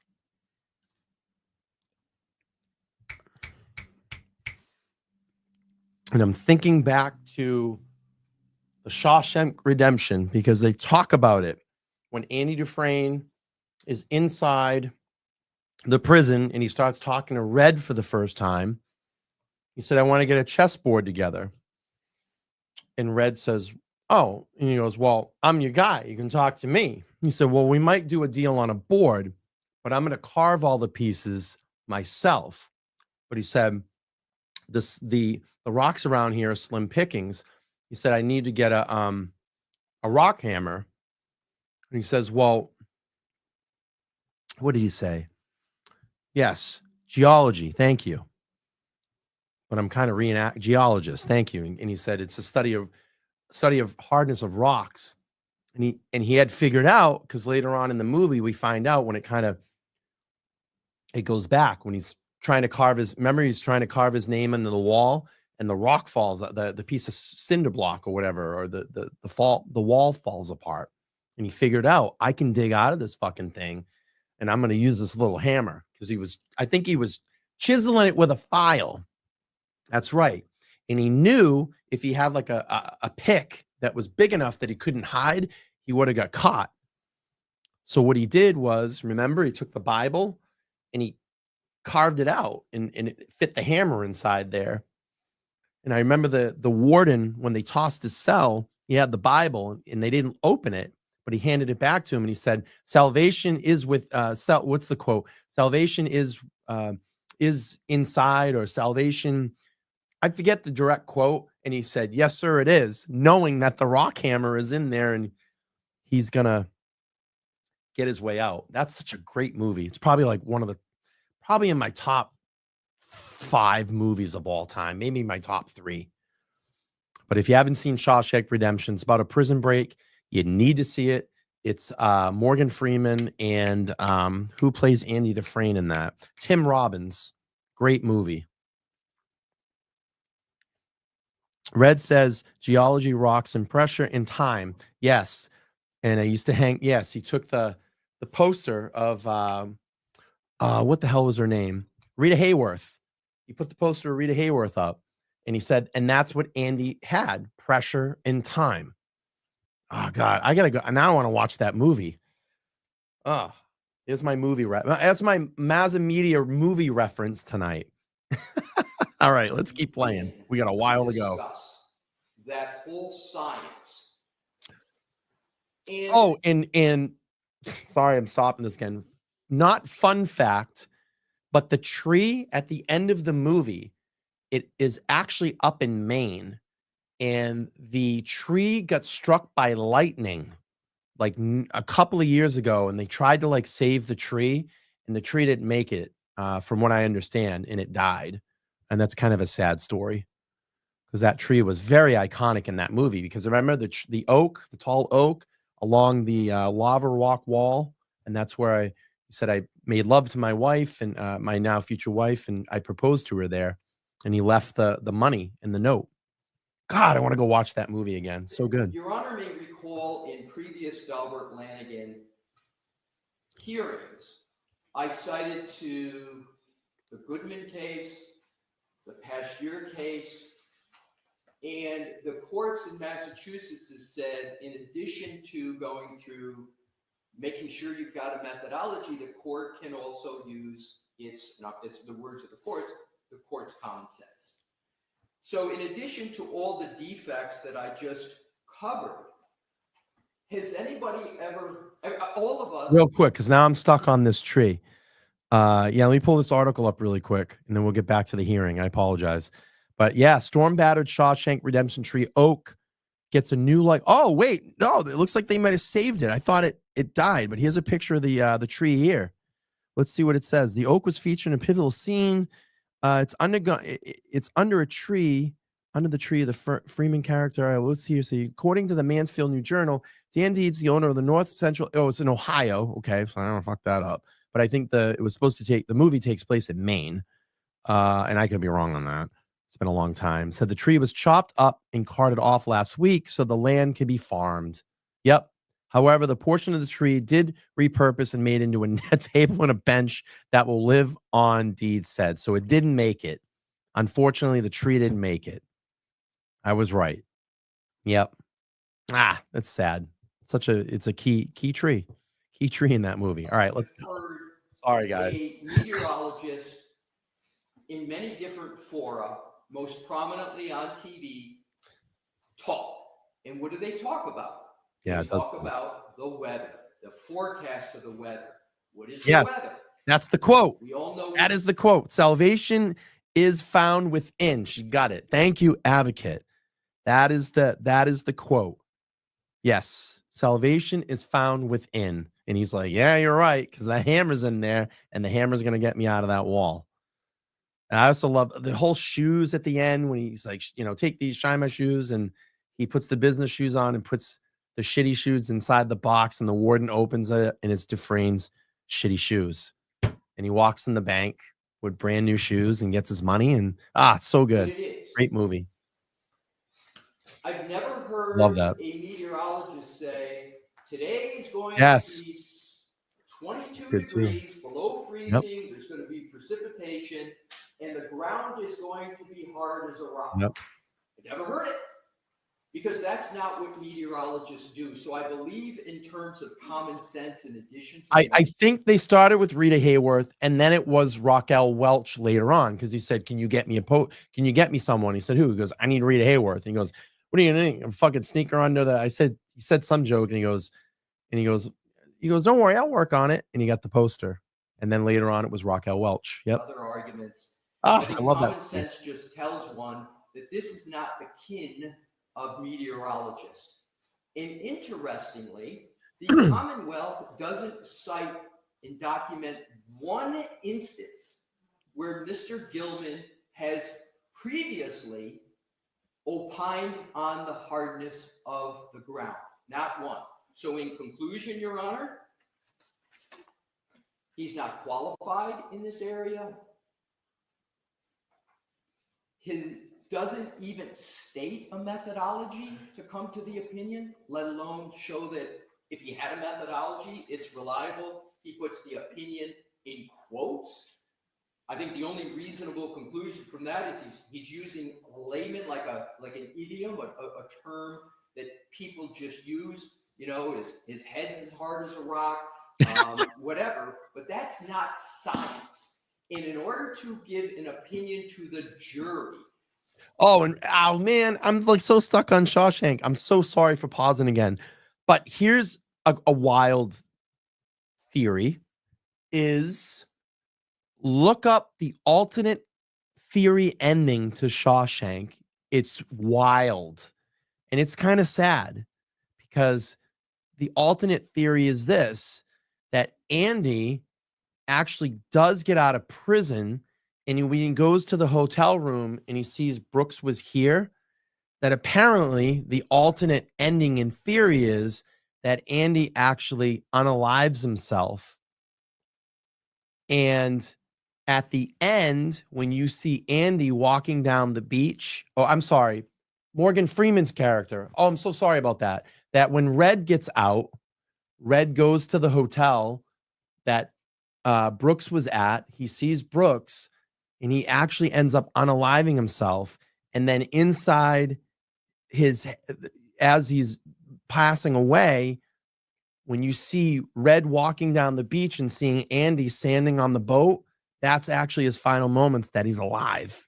It's wild. Look up the alternate theory to the Shawshank. It's kind of sad, but I don't believe it. I think they actually did meet and became good friends and escaped corruption.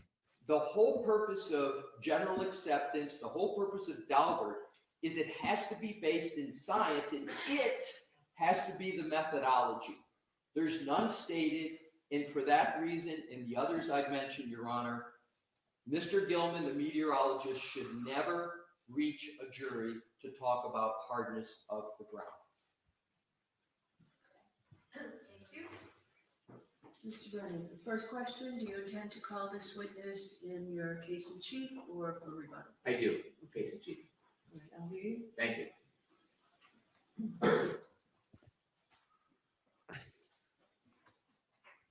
The Commonwealth proposes calling this gentleman to talk about the weather conditions leading up to the night that John O'Keefe was killed.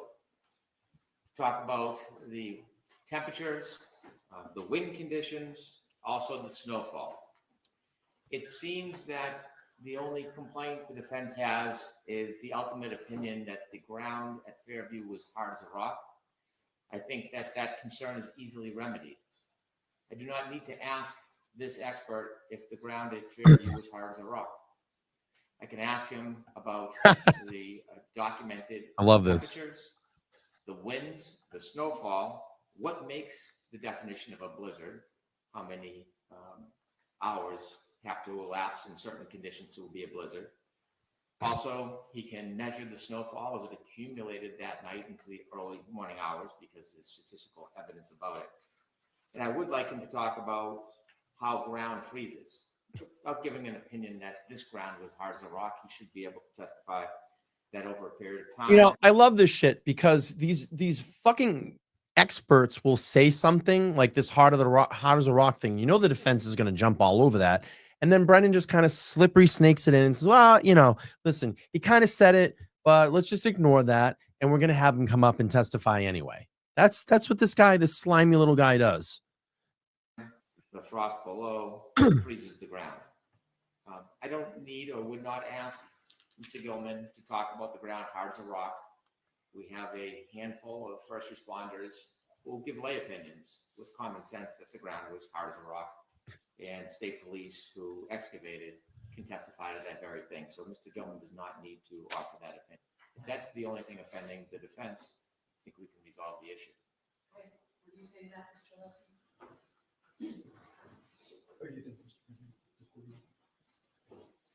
Slimy. Swarmy and swarmy and slimy. In specific answer to your question, Your No. Honor, what do I respond to that? I think the Commonwealth very much recognizes the shortcomings that I mentioned, but its proposal to have a meteorologist talk about how ground freezes is still very much problematic because, just by way of example, how a ground, whether it's frozen or not, and how it freezes, I will give, Your Honor, citations to scientific studies that address and techniques as to how one has to do that. Benjamin J.G. 2005, freeze-thaw effects on penetrometer resistance in shear strength. Why don't you put those in writing? Was that just a Google search? I saw that you had it on your... Actually, Your Honor, the answer is no, it's not a Google search. I actually consulted with But the Google search that we want to talk about is 2:27 a.m. by Jen McCabe. That'd be great. Former head of the National Academy of Science on geology, Dr. Donald Siegel, who told me and gave how it is that one determines whether or not ground is even frozen. Okay, so that would be helpful to me. Is there any objection to the Commonwealth to me getting that? Not at all. No. Happy to provide it, Your Honor. Do you want to provide a copy to Commonwealth as well? I'd be pleased to provide a copy to the Commonwealth. All right, so I'll take this under advisement.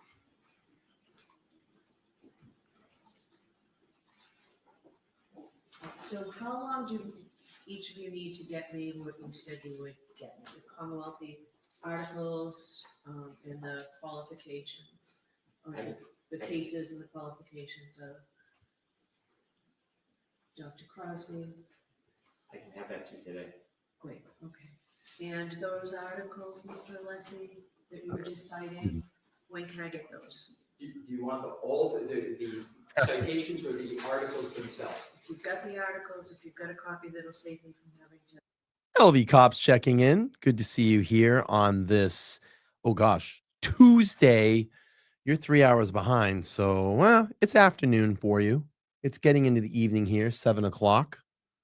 Look who's in the chat, everybody. Say hello to the LV Cops checking in. I wonder who's on the account. Is it Steve?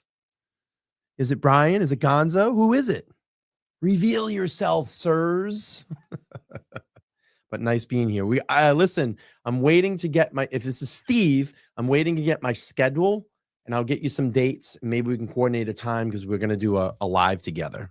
So, all right, folks, here we go. Find them and read them, that's fine. If you just give me the links. It's Steve. Good to see you, brother. I will be in touch with you soon, I promise. It's probably going to take me 2 or 3 days. Do you have the links? Do you have a list? Oh, I've got a list right with me today. Okay, so I'll take that. And if you haven't, and you're new to my channel, you've got to go check out the live in studio live that I had here with LV Cops and Steve live in studio. Gosh, we did that back in November of 24. Gosh, it's almost been almost 6 months, 5 months. But go check it out. Go to my live section on my home tab and just click on the little search, the eyeglass, type in there LV Cops. It'll pop up and watch that live. It's amazing. We had a great time. We raised like over $500, I think, for Karen's defense fund that day. That'll save you from having to print the article. You let me hand it to the court officer? That would be great. And you'll provide it to the Commonwealth. And you need to sub up and subscribe to them. Oh, no, co-counsel doesn't have any of this, Your Honor. Okay. I just need to black out something here that. Sure. You don't have to do it right now. Do it before you leave. I'll do it before I leave, Your Honor. That way there, we'll see to it. Jim, can we get a copy made for everybody? They're such good guys. Like what you see on that camera is what they are in real life. Those guys are down to earth, super nice guys. We did everything like last minute that day. They were out late. They drove over an hour. We did the show really quick. They had to get to their flight. They're like, we're making the show and we're doing it. And it was a really great, a great time. And if you haven't subscribed to LV Cops, check them out on YouTube. They do a lot of free Karen Reed content. They broke down the LV shooter incident at Mandalay Bay not too long ago. And Brian and Gons shared their heartbreaking story in that live when they were here at my studio as well too. And they just also broke down, what did I see on their channel just recently? Another shooter incident. So check them out. Give them a like, subscribe. They're great. Because we're doing them in the order they came Really in. good guys. Commonwealth's motion to impose sanctions. This involves Good night, Nick. transcript that I've read. I've listened to the actual recording. Yeah, absolutely, Would it make Steve. sense to Anytime. take a 15, 20-minute recess? Now, does that make sense to everyone? She needs her White Claw. All right, Is the Commonwealth going to play portions of this or not? The flash drive has been impounded because I understand the nature of it. Is it all, are you referencing just the transcript? Actually, I'm going to see Councilman. I'm going to bounce this up, obviously, for time. Thank you all for being here. If you haven't, please like, share, and subscribe. Obviously, comment after this video posts. I know this is a long one, but again, I was out at the courthouse today. I wasn't able to listen to the hearing, because it was really busy. Just touching base with everybody that I haven't seen in forever. It was so nice to see everybody. And I wanted to come back and organically go through this tonight. So we'll speed it up for time. And appreciate everybody being here. If you haven't seen this, here we go. Kind of part 2 to our little section here. To Mass Work Criminal Procedure 48.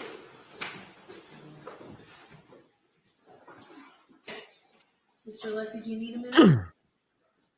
Did you need a minute? I'm sorry. Could I please just? Sure. Thank you. Yeah, I met Nan today too. Yeah, it was great.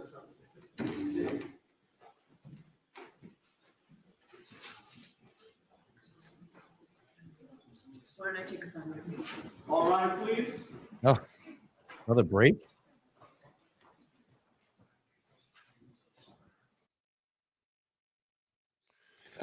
Excuse me. Certain materials throughout the duration of this I will case not be that have going been tomorrow. I have work. disclosed to the Sorry. defense pursuant to protective Oh, orders. just to let everybody know, make sure that people understand this. There will be no court in Dedham for Karen Reed tomorrow, only the federal hearing. And I'm going to let everybody know, please do not, and I repeat this over and over again, please do not show up at the federal court tomorrow in support of Karen at 2 p.m. And I'm going to tell you why. It is not, it's kind of frowned upon because the federal judges don't want to feel any pressure to make a decision. So it's best just to stay home. They're probably going to televise it. And from my understanding, there will be no court for tomorrow for Karen, but there is court for Aiden tomorrow. And that is for his motion to dismiss. I believe Karen will be back on Friday. I'm not sure of the time yet. Friday, if needed. I want to remember them saying that she will be back on Friday. So no court for Karen tomorrow. Court for Aiden at the Norfolk Superior Court, I think across the street, which is that the district court? Can't remember.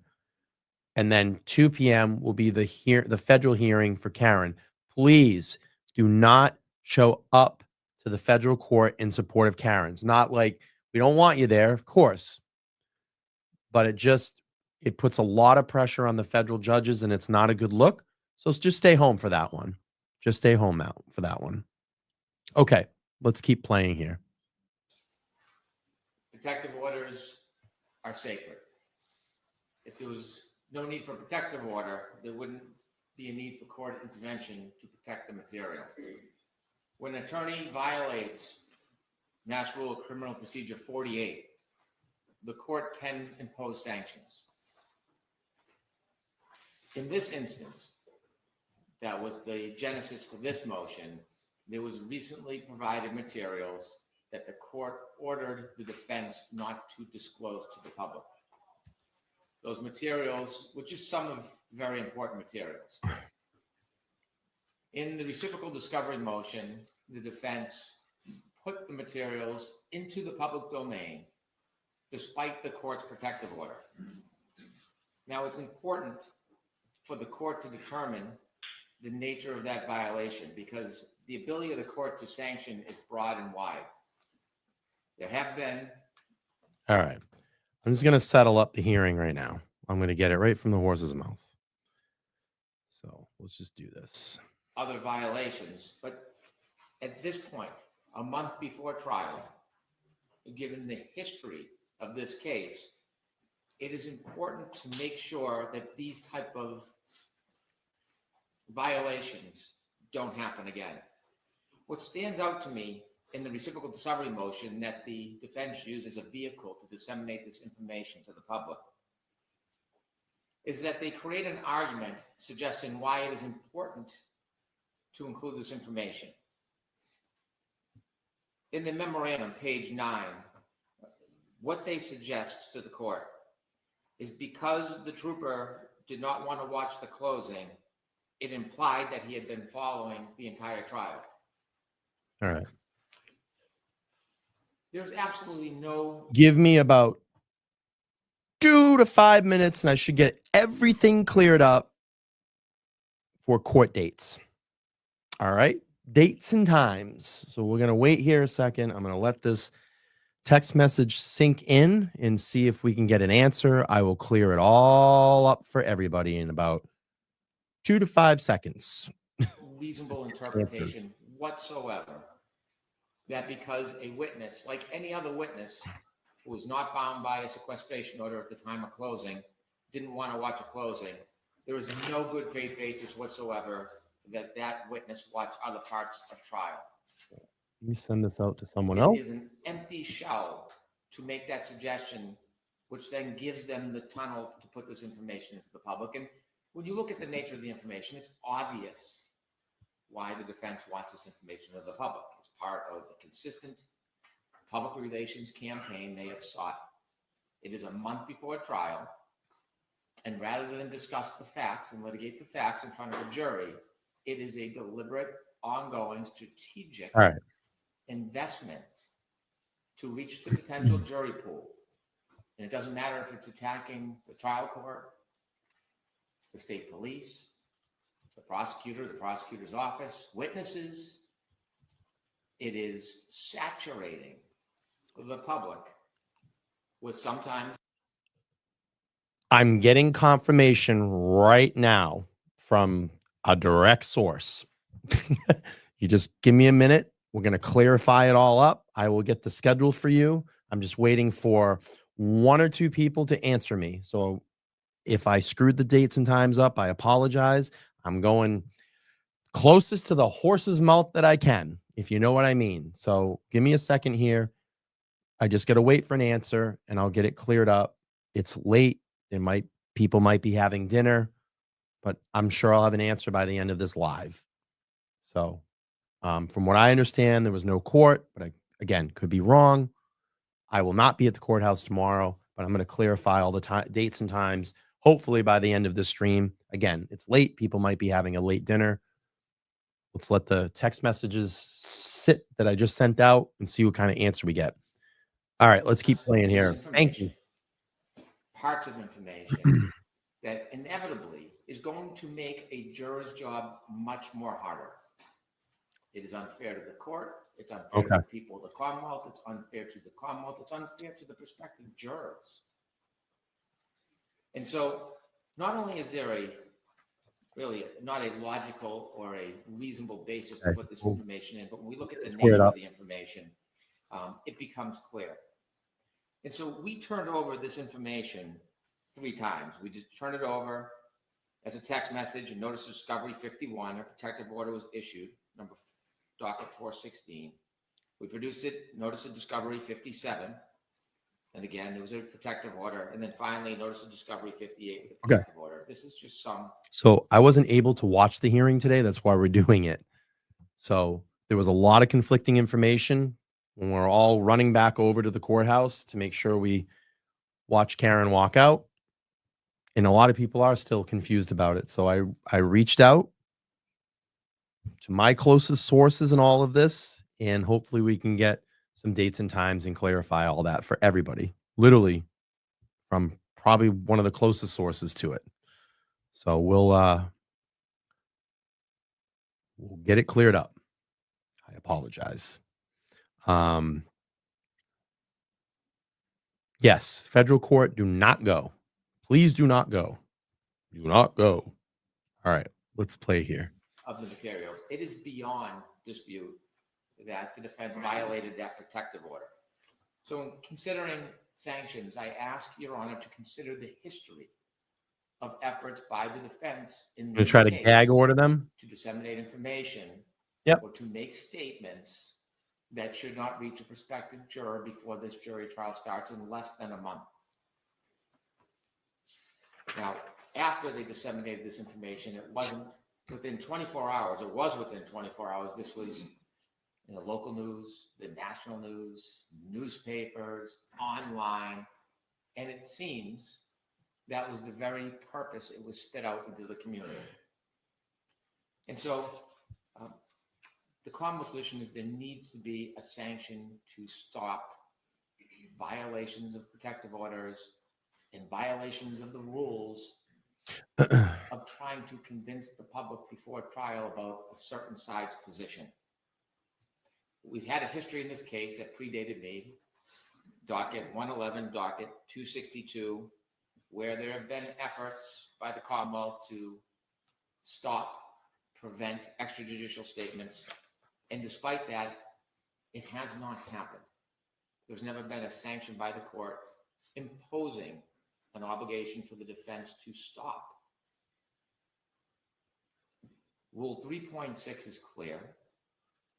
A lawyer who's participating or has participated in the investigation or litigation of a matter shall not make an extrajudicial that the lawyer knows or reasonably should know will be disseminated by means of public communications and will have a substantial likelihood of materiality prejudicing an adjudicative proceeding in that matter. It's important that all parties follow that rule. And there is no retort. The Commonwealth cannot fight fire with fire. I receive inquiries and calls, which I ignore and don't answer all the time because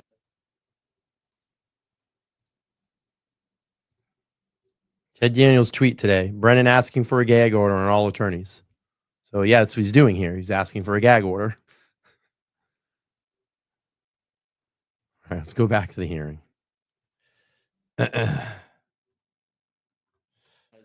my obligation is a little bit different. It's to ensure a fair trial. Thank you, Remy.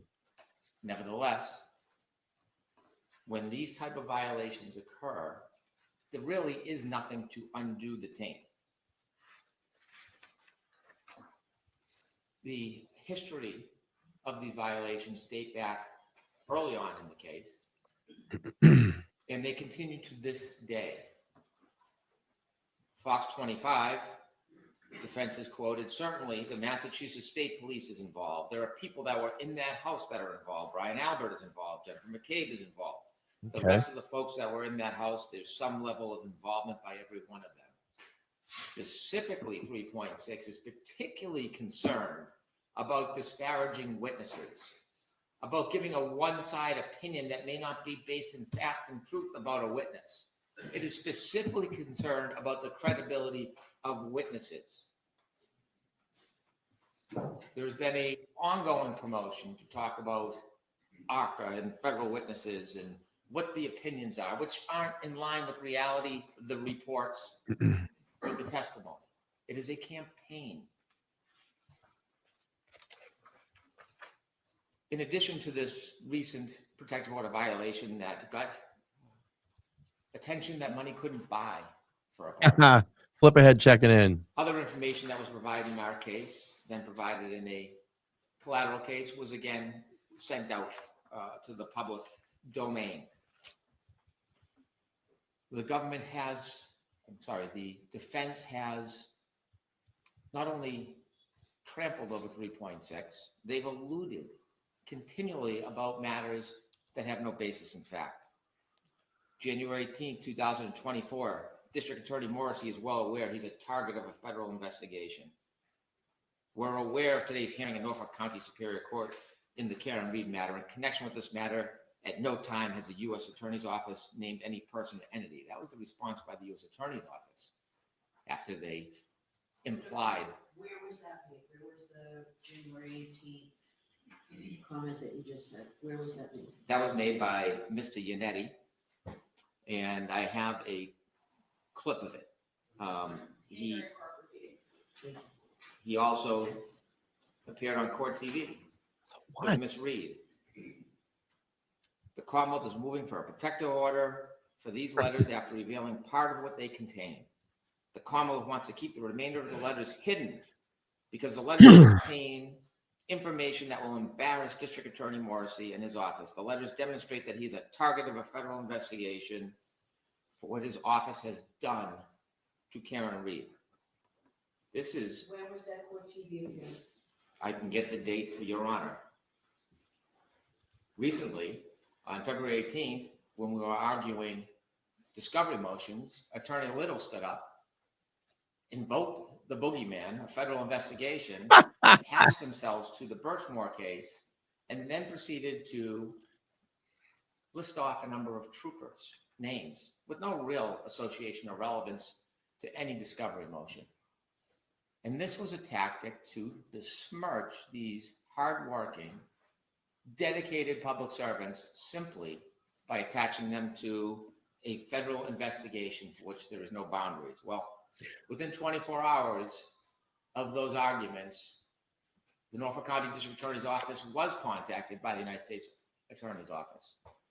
And let me make crystal clear, they made clear that I could inform the court there is no longer any federal investigation into the investigation of John O'Keefe's death or any related Here it matters. is. It is closed. It is over. So all those. That's a lie. That is a lie. I don't believe it for a second. The feds just don't get out and start announcing things publicly. Oh yeah, this is over. This is over. It's over. They're gonna put, but they're gonna leak stories out there that their investigation is over. And you see Rafferty today, she's all over it, sending out memos to everybody, emails. It's over. It's over. They all think they're in the clear. They're all jumping up and down. Oh, it's over. It's over. I think they got another thing coming. Let's go back and listen to Spanky here. And this was a tactic to besmirch these hardworking, dedicated public servants simply by attaching them to a federal investigation for which there is no boundaries. Well, within 24 hours of those arguments, the Norfolk County District Attorney's Office was contacted by the United States Attorney's Office. And let me make crystal clear, they made clear that I could inform the court there is no longer any federal investigation into the investigation of John O'Keefe's death or any related matters. It is closed. It is over. So all those So dramatic implications and innuendos that erode at the objectivity of our potential jury pool, well, they become more egregious when you see that they're not based on reality or fact. Oh, this is what Karen had to say about it. Let's just hear it from Karen's mouth. Let me pull this up from today when I was outside of court. That's what Karen had to say about it.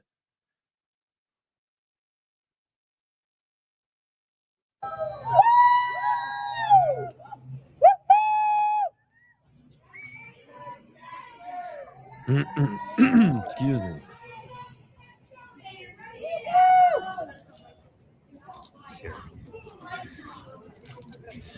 Now come over this way.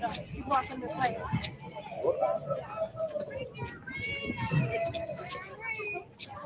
Man, yellow jacket. There we go. Well, this, I don't know if I like this idea. See how that works? Attorney had said it was ongoing. What about and now? it clarified some arbitrations. If I take him at his word, that would be a very dangerous endeavor of mine. But I've seen a letter from the U.S. Attorney's Office from 1 month ago, and it said it was ongoing. It was a 4-page service-based letter from Mary Marie on Leah Foley's letterhead. So you do believe I'm it? going to go back because I know it's a little hard to hear. I'm going to play this. We're going to kind of make out what the captions are saying here. But she basically said, if I was to make a determination of basically what Hank Brennan says, it would be a grave endeavor on my life. And said it was ongoing. What about and now? it clarified some arbitrations. If I take him at his word, that would be a very dangerous endeavor of mine. But I've seen a letter from the U.S. Attorney's Office from 1 month ago, and it said it was ongoing. It was a 4-page service-based letter from Mary Marie on Leah Foley's letterhead. So you do believe it is ongoing? I don't know. That's just the actual data that I have. What do you think about a gag order against your attorneys and you being the only one that can talk? Would you be like, guys, give her some room, please. Give her some room, please. I like talking. I like to reveal the truth. I like talking. I like to reveal the truth. That's pretty much it. It's kind of hard to hear. I got to get an external microphone. All right, let's go back to the hearing here. But it cleared up. She said it clarified some marker issues in the data that she received. I submit that the ongoing, deliberate, purposeful It won't poisoning of see. the potential jury pool Fed's not going to tell you what they're doing or what moves they're making. For Christ's sakes, we were talking about it today. I said there was probably feds mingled in with the crowds down there when we were all out there at the first trial watching everybody.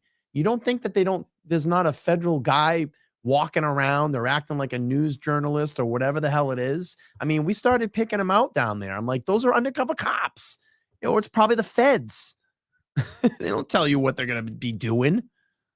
Is not only wrong and unfair, it needs to be stopped. And this last incident of taking a private email under a protective order and putting it in a pleading for the world to see is just yet another example. It's one small step in the marathon.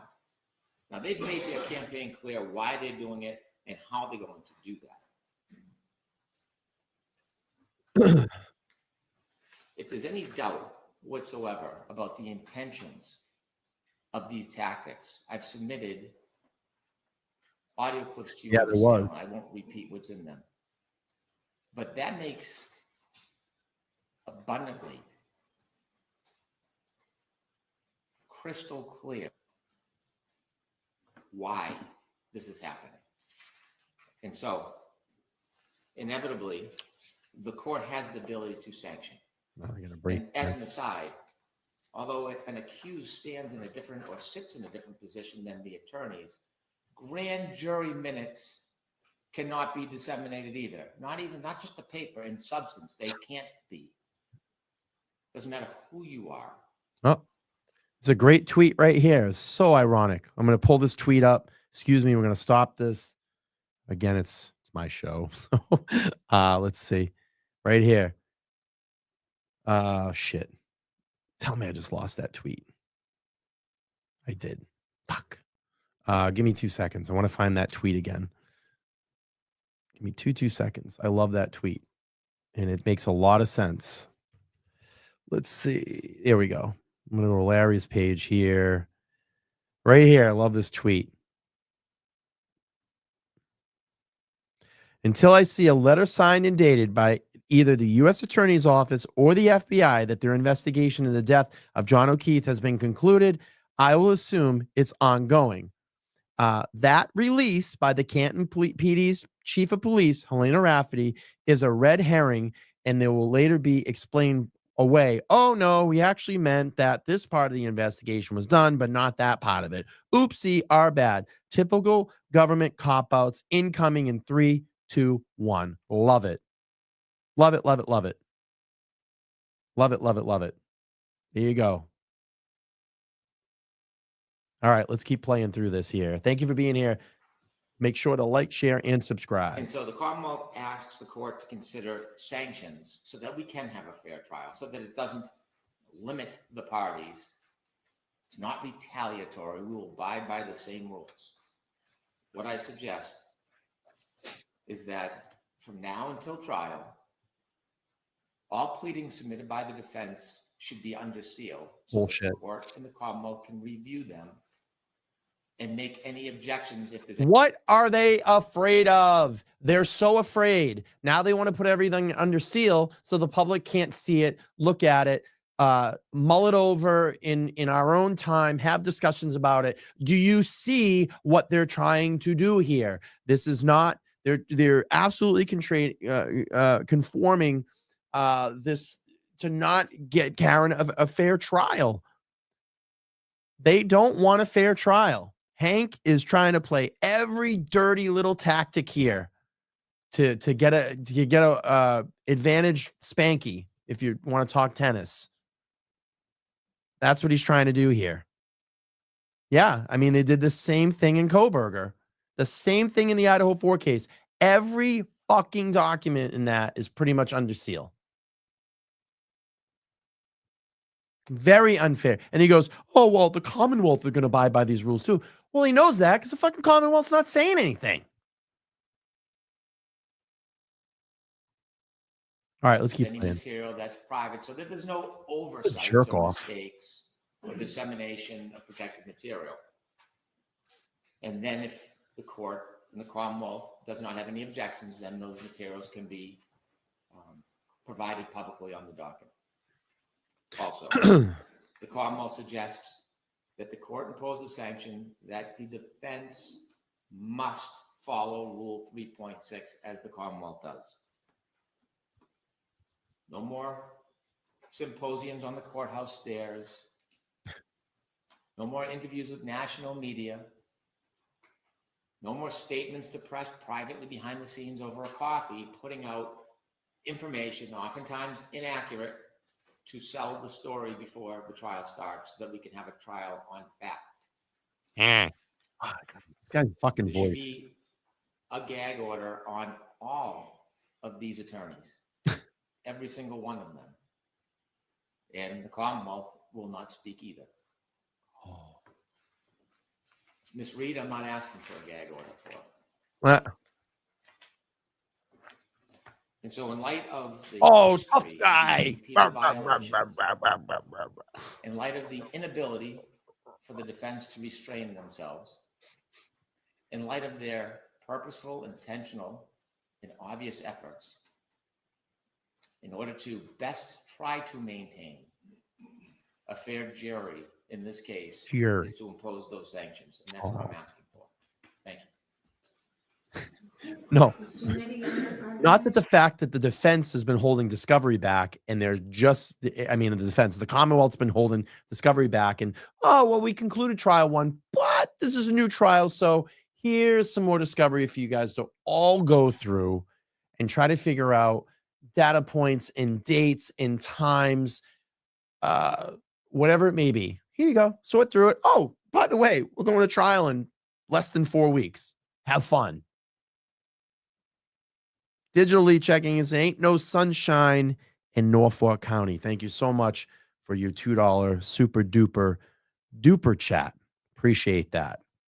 Thank you. I really do appreciate that. Thank you. Yes, Your Honor. May we approach, please?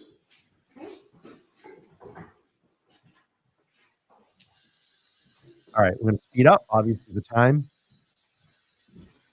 Oh, Mr. Yanetti's going to get up. Great. Haven't heard from him in a little while. And while I do ask the court to take my word for that, I do also submit that there is evidence to back up that word. Specifically, I would note that one of the examples I cited in the motion deals with the testimony of a juvenile. And when discussing that testimony in the motion, I made sure to use initials, not full names, so as to protect the juvenile's identity and to comply with the court's protective order. Yes.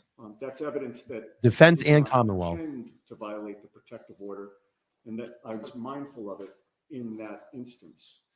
Regarding the communications involving Mr. Proctor, I frankly and simply did not connect that topic to the protective order when I was drafting it. It just did not register with me. It got by me. When I read Mr. Brennan's motion, I went back, looked at the protective order, and then it sure did connect with me. So I immediately called him, and I was transparent with him about what had happened. And so we get to the issue of whether sanctions are appropriate, and I recognize the court's discretion in this regard. With regard to this issue, I believe it is worth underscoring Mr. Brennan's reasons for seeking the protective order in the first place. He listed 3 reasons for the protective order when he filed the motion. And I quote his reasoning here. This order is necessary to effectuate the well-established privacy and safety interests of witnesses and to protect the integrity Thank you, Vix. of ongoing Appreciate that. investigations. So the Commonwealth sought to have this court issue the protective order to protect, number 1, privacy interests, number 2, safety interests, and number 3, preserving the integrity of other investigations. And I submit, Your Honor, those interests are all laudable. And I respectfully submit that my disclosure here did not undercut those interests. Regarding any privacy interests, Michael Proctor's opinions about Karen Reed and her attorneys had been well established and was well-known public knowledge as a result of the first trial. His opinions about my client and me were publicly aired at trial when his other text messages had come to light, inadvertently revealing that he feels the same way about Mr. Jackson that the public already knows that he feels about Ms. Reed and me is a disclosure, mistakenly, that should be considered in light of the circumstances that already existed in the public domain, I would submit. And while the protective order covers this communication, I will note that there's certainly not an instance where I, flagrantly revealed or even inadvertently revealed social security numbers, addresses, dates of birth, private information to that effect. As for safety interests, which was the second reason for the motion for the protective order, revealing that Mr. Proctor has opinions about Mr. Jackson does not jeopardize or otherwise implicate his safety, I would submit. At all times during this investigation, and to the best of our knowledge, Michael Proctor is still a Massachusetts state trooper, and he's already on record with his well-publicized opinions as a result of the first trial, again, about Karen Reed's attorneys. So further information coming to light in this motion that he feels the same way about Mr. Jackson that he does about me does not move the needle, I would suggest, toward jeopardizing his safety at all. And finally, with regard to the third reason for the protective order, I revealed no information about any other pending investigation. In this message, Mr. Proctor was strictly discussing Mr. Jackson. Mr. Jackson does not represent any other individual that Mr. Proctor or the Norfolk DA's office is investigating. He represents Ms. Reed. And so that message from Mr. Proctor was strictly about this investigation and no other. So, in conclusion, Your Honor, I told the court I'd be brief. Protective orders serve important and laudable purposes, and attorneys, including me, need to be diligent in abiding by them. I exercise diligence in abiding by the protective order that this communication brought by me. The court will obviously determine the matter, and in making that determination, I simply ask that the court consider the interests of the protective order that were laid out by the Commonwealth and discussed by me here, and as well as whether there is a degree of prejudice that would warrant a sanction. Thank you. Do you want to address the disclosure of grand jury minutes? I am prepared to do that. If Mr. Brennan is resting on his written submissions, then I can give my oral argument now. Mr. Brennan, you already argued this, right? I didn't. I do have concerns about my ongoing obligations. So Okay. Court dates and times. We'll clear it up. And I apologize. Tomorrow is going to be outside. It's going to be the federal court at 9:30 in Boston. That's at Moakley. Please do not show up. Do not show up to support Karen there. And then it's going to be in Dedham, either 11 or 12. The time is still a little sensitive, so I would say be there. Show up at Dedham at 9:30. Go hang out, stand out, have all your free Karen Reed gear, support Karen. And then Friday is a no-go as long as they can wrap tomorrow by 4 or 5 o'clock. That is from the horse's closest to the horse's mouth. So tomorrow, 9:30, Boston, Moakley. Do not go. Again, Dedham will be tomorrow, 11 or 12 o'clock start time. Show up there. Be there at like 9, 10 o'clock in the morning. You can stand out, you can watch Karen's arrival. And then Friday is a no-go if they wrap up tomorrow by 4 or 5 o'clock. All right. I hope that squared everything up for everybody. That's the closest source that we're going to get. One of the closest sources to this. So that is it. All right. Hopefully that cleared it up. I apologize. I was wrong, but we got it cleared up. Yes. And Turtle Boy is at 2 tomorrow. Thank you. Yes. You can get both of them tomorrow. All right. We're going to speed up, obviously, for time constraints. And I have to sneeze bad. Excuse me.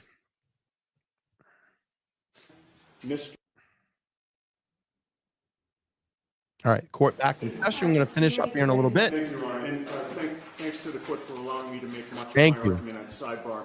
The only And thank you all for being here. We got a little bit more here. Maybe, I don't know, 15, 20 minutes, maybe a little bit longer. But we'll rock and roll and get through this. And thank you for blessing me on that sneeze. All right, let's go. remaining argument that I can make in. We did that because that was material that needed to be done at site. Oh, I understand, Judge. No, and I'm Just thinking. want the record to be clear. I understand, and I'm thanking the court for that. The only other argument that I'd like to make, and this is appropriate to make in public, because there were allegations that of I believe misconduct regarding the existence or non-existence of the federal investigation, specifically directed at Ms. Little. The timeline is important here as well. Mr. Brennan himself was provided and sent a letter on January 30th of 2025. The letter was directed to him specifically. We obviously received a copy of it. And in that letter on January 30th of 2025, the first assistant U.S. attorney, Mary Moraine, informed Mr. Brennan that the federal investigation was ongoing. Those are her words. Mr. Brennan knew that. It was after that letter, I think within about 3 weeks, we were in this courtroom, and Ms. Little had mentioned the ongoing nature of the federal investigation. Not only was that truthful, that came from the horse's mouth. It came directly from the U.S. Attorney's Office, and Mr. Brennan was aware of that because he personally got the letter. It was only after that that Mr. Brennan has reported to the court that the federal investigation later was closed. Can you give me dates again, please? So what was the date that Ms. Little made that statement? And what was the date that you all found out about the, what Mr. Brennan just announced? Okay, so January 30th was the letter. We believe February 18th, when we were before this court, was when Ms. Little made that statement. And then it was thereafter. I can't speak to when Mr. Brennan says that the federal authorities contacted him, but it was after February 18th. When did you hear the information? When did you hear the information that Mr. Brennan just told us? Mr. Brennan called me to inform me of that. I don't remember the date. Maybe perhaps he can tell the court when that was. Was it prior to February 18th? No, it was after February 18th. Yeah, no, it was definitely after February 18th. Ms. Little reported the freshest information that we had truthfully to the court. So just in closing, Judge, this was not a boogeyman. The federal investigation existed. Boogeyman. It was confirmed to have existed multiple times as late as January 30th, and it's right there in black and white. Any follow-up, Mr. Brennan?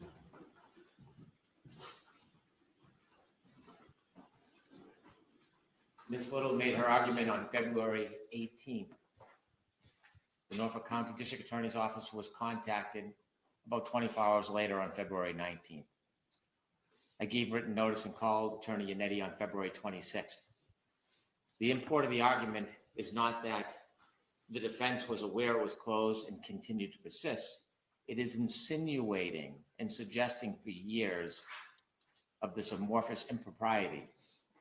It is trying to bootstrap their arguments, claiming, yes, that there's a boogeyman, that something is happening in the federal court, but they can't talk about it when the reality is now that that case is closed. If I may just briefly respond, Judge. I'd like the court to take a particular care, but when we're talking about extrajudicial statements, not to take into account statements that were made in advocacy in court to Your Honor. The Commonwealth referenced a statement that I had made regarding the federal investigation. That was in a courtroom setting. It was not an extrajudicial statement. Also, under the umbrella of the rules of professional responsibility. Correct. Court TV was not in the courtroom.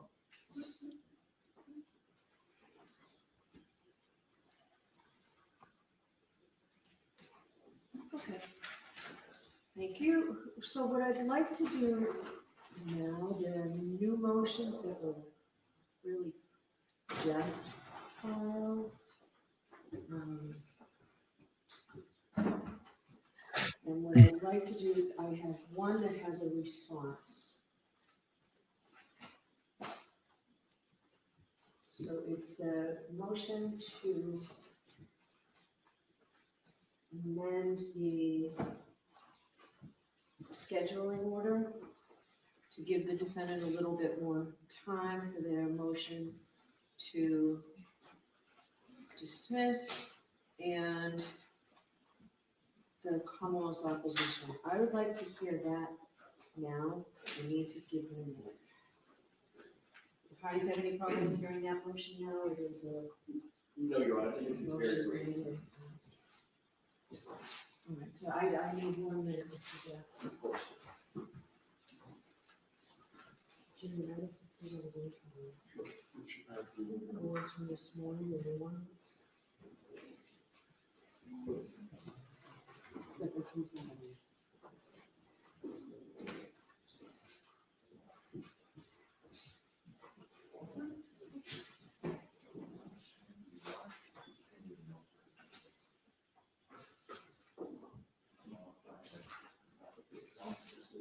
I have no check.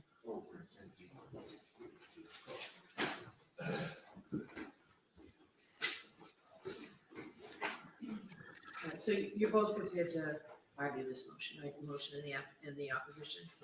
I'm so sorry. Your Honor. So both sides are prepared to argue this, the motion to amend the court scheduling order? Yes. And the opposition, is the Commonwealth prepared in the opposition? Your Honor, we filed an opposition and just informed defense counsel if they're looking for a date this week if the court's available. I just don't want this to linger. So I'm happy to do that. The 17th is out. It's way too far away. But I will hear you. I know what I think is a reasonable date, but I will hear you to see if you need more time than what I think is reasonable. I'll agree if they need a few more days without opposition. Given that, may I, speak with counsel? It's everything now.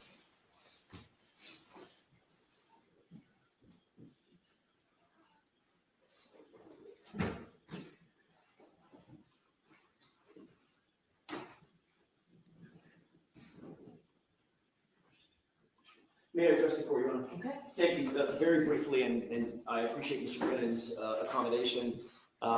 We received on Friday about 400 pages of new discovery, including Unreal. most of it is probably not 400 fucking pages of new discovery. You got to be kidding me. Angel's Fire, thank you for the $5. Says, I bet you Spanky is working closely with Meatball Morrissey to convict Karen no matter what. I mean, come on. The fucking the jig is up. I mean, we know that's what they're doing here. And I think we had a new membership as well too.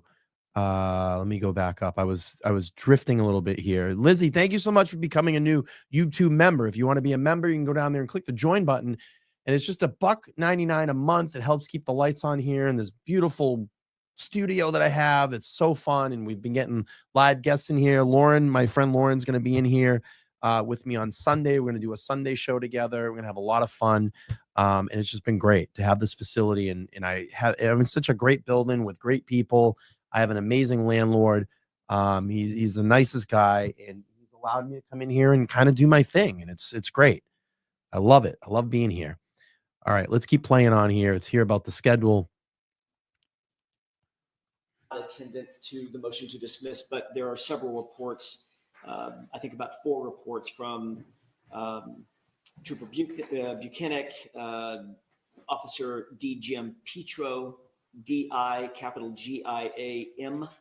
P.I.E.T.R.O., and 2 reports from Lieutenant Tully that are specifically attendant to the issues involved in the motion to dismiss. And then last night we got additional videos, video evidence, both 9 videos of the download process of Sallyport videos, and then about another 15 actual videos. I basically. What's the quality of those videos? Are they poor quality? I wish I could tell you. One of them came in, one of the batches came in after I was already asleep last night. I think it came in probably 10 or 11 last night, and I didn't see it until this morning. I've not looked at any of them. Has anyone on the defense team looked at them? I know Ms. Little was. Your Honor, I briefly looked at them. It took about an hour last night at 9:30 p.m. to download everything. I cannot represent to the court that I've gone through it in detail. I saw what was there. I'm generally aware there are about 8 videos that were produced of them filming themselves dragging files that cut in and out. There's about, don't quote me on the exact number, I believe approximately 9 videos from the Sallyport Garage meeting 12. I have not watched them in detail. But have you noticed the quality? Is it something that you can actually see, or is it blurred and? I think some of them are at least the same ones. Some of them I think are blurry. I haven't watched them all in detail. I can tell you that they have the same file names as some of the ones that are produced. They have different file sizes, but I haven't gone through them in detail. It was 9:30.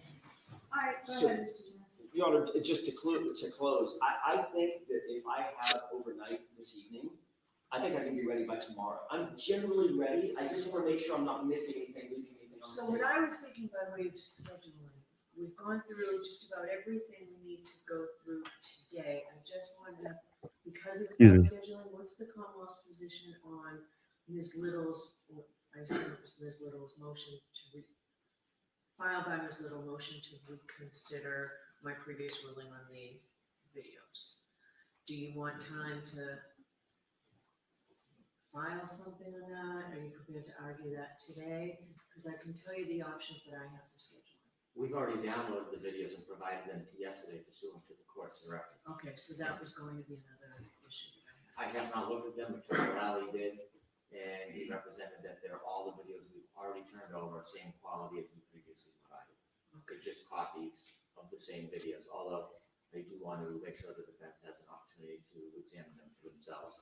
But those have all been. Excuse me. We're revisiting them. We passed that. All right, so in order to keep moving this case forward, because I know how hard everybody's worked, what I was going to propose, based on my review of this, because I could just say no, which I'm not going to do. I would like anything that the defense is going to put in writing. If you're going to supplement this, and I would keep the supplement just limited to the Sallyport video and related evidence, that has to be filed by Thursday with the idea that we will have a hearing on this on Friday. We have Friday already blocked off. This way here, you can all leave for today. And we'll come back Friday with this. But I'd like it filed no later than 2 o'clock on Thursday, Massachusetts time. We've been getting things coming in later, including something from Ms. Gianetti after 5:30 one night. So we need things filed by that court day. So you can have anything that the defense wants to file by 2 o'clock. She loves to just pick at that defense, doesn't she? She fucking hates them. She loves just to pick and probe, and the Commonwealth is just the best thing in the world. That's the way she operates. I mean, if you think Karen's going to get a fair trial, I can't anymore. Tony, thank you so much. Becoming a new member, it helps support the LTL studios here. I always say keeps the lights on. It really does. It really does help keep the lights on here in the studio. And we give back, give back a lot of this money to the community. We just helped out Nanette the other day. She's having some, struggling with a cancer battle right now. Nanette has been out at those hearings, out at the court dates, standing out, supporting Karen. She's in a cancer fight right now with a very, very rare form of stomach cancer. This is just awful. And reading her story, 0.01% of people actually get this rare form. And I'm looking on my personal Facebook page because I'm connected to her. I've seen her out there a lot. I've had conversations with her and her family. And I'm looking at her, she was looking for meals because during, her treatment, she's got to feed her family and feed herself, not going to be able to cook. And I'm looking at this, it's called Meal Train. It's a one of those, GoFundMe, a crowdsourcing site, and the needle's not moving. And I'm like, we got to help reach this goal.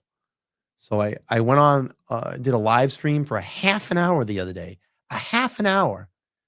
And the kind people that came into that live, we raised like $1,800 in like a half an hour. And I hope my momentum of getting this going and keeping it public and posting it on my Facebook and my Twitter and, coming to the video would encourage more people to do that. And it did. And I set a goal. I said, I want to hit this $5,000 goal by 24 hours. So I went live the day before at 5:30 p.m. Eastern Standard Time. It was 5:30 p.m. Eastern Standard Time. We were like $305 short of the goal. I said, fuck it. I put a $500 donation up before that, and I gave her the $305 just to top her over by $1 to get her that $5,001, and that money or those meals would be released to her, to that family, her family, so she can get through this difficult time. She's having surgery on March 19th. And this type of cancer, from what I'm reading, is it can be a reoccurring cancer because it's in her genes. It will come back. And this is a free Karen Reed supporter. And one thing that I've seen in this whole movement, I think we hear about the worst in people, but I think it's really brought out the best in people.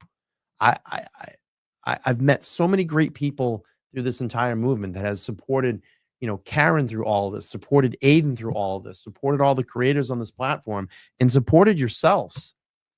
If you've been out there, boots on the ground and in the courthouse or out at a standout or whatever you have done, contribute in any way to help this community, it's a beautiful thing. It really is. And I love going down there and shaking the hands and getting hugs and taking photos with everybody that I can come in contact with, because that is the most fulfilling thing for me. And I will continue to use this platform in the future to give back. Nanette and her family are people that watch this channel, that have supported me in ways, probably sent me a few super chats here and there whenever they can. And I said, this is a time that we need to stand up and help this family out. She's free Karen Reed. She's fucking local. She's here in Massachusetts. I've met her a dozen or so times. I've had conversations. So we needed to step up, and I called everybody at the table. Let's take care of one of our own. We can do this. Let's crowdsource this money. And we did. It's fucking awesome. And I'll do it again. If she needs the help, I'll do it again. All right, let's finish up this hearing. Thank you all so much for being here. If you did have the opportunity to contribute to Nanette the other day, I thank you so much from the bottom of my heart. These are things that I want to do on this platform to help. That's why I started this platform, and I will continue to do that and use the contributions that come to me to give back to this community.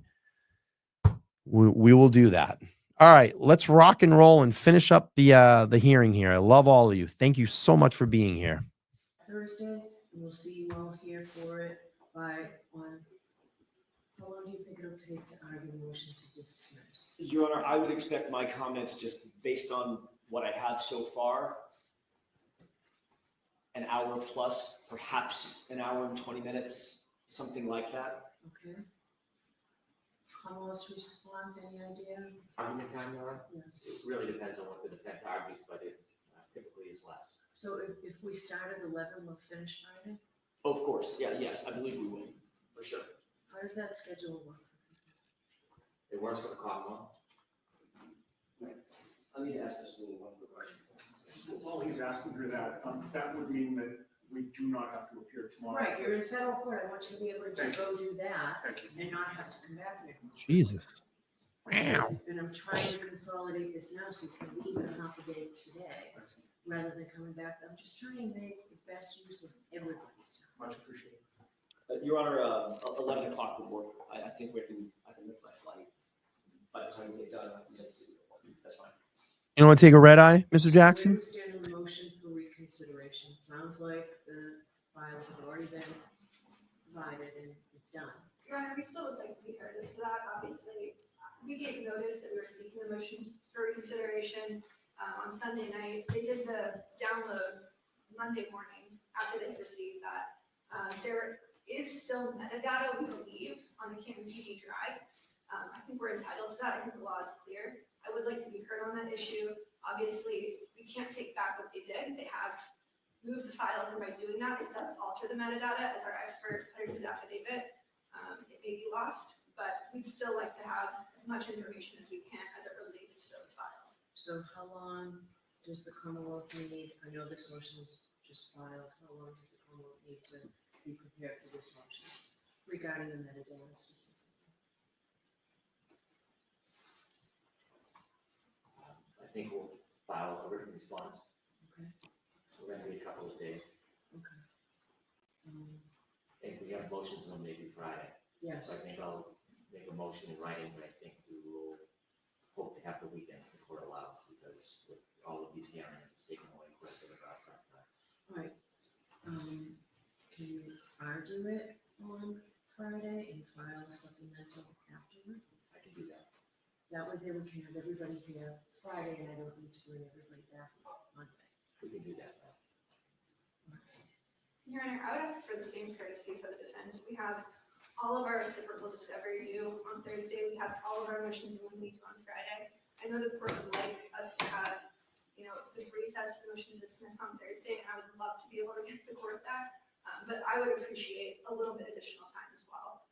So I need to know how this. Oh my God. To dismiss them, right? I need to, you've had this since, so you've got these recent ones, but I need to know how that, are you going to argue that in the motion to dismiss? Well, I don't know because we got it last night at 9:30, so I wish I could answer that for the court, but I'm in a bit of a catch-22. It might be irrelevant, it might not be impinged at all. I won't know until I have a chance to actually go through everything. But I need time, right? I need to know by Thursday. It doesn't have to be a complete report, an outline even, would the Commonwealth be satisfied with an outline? You know what the points are? An outline of what you are. Of what Ms. Little says, how this disclosure of, this late disclosure of videos. Sure, we'll deal with it. All right, so if you just so that I know the points that you're raising for the motion to dismiss, and then I want to supplement it very quickly thereafter. I have to decide this and put something in writing. So I need it to be done as quickly as possible. You've got a team of lawyers. I know the lion's share of the writing appears to be on you, Ms. Little, but there's everybody here that can help. May I have 1 minute? Please?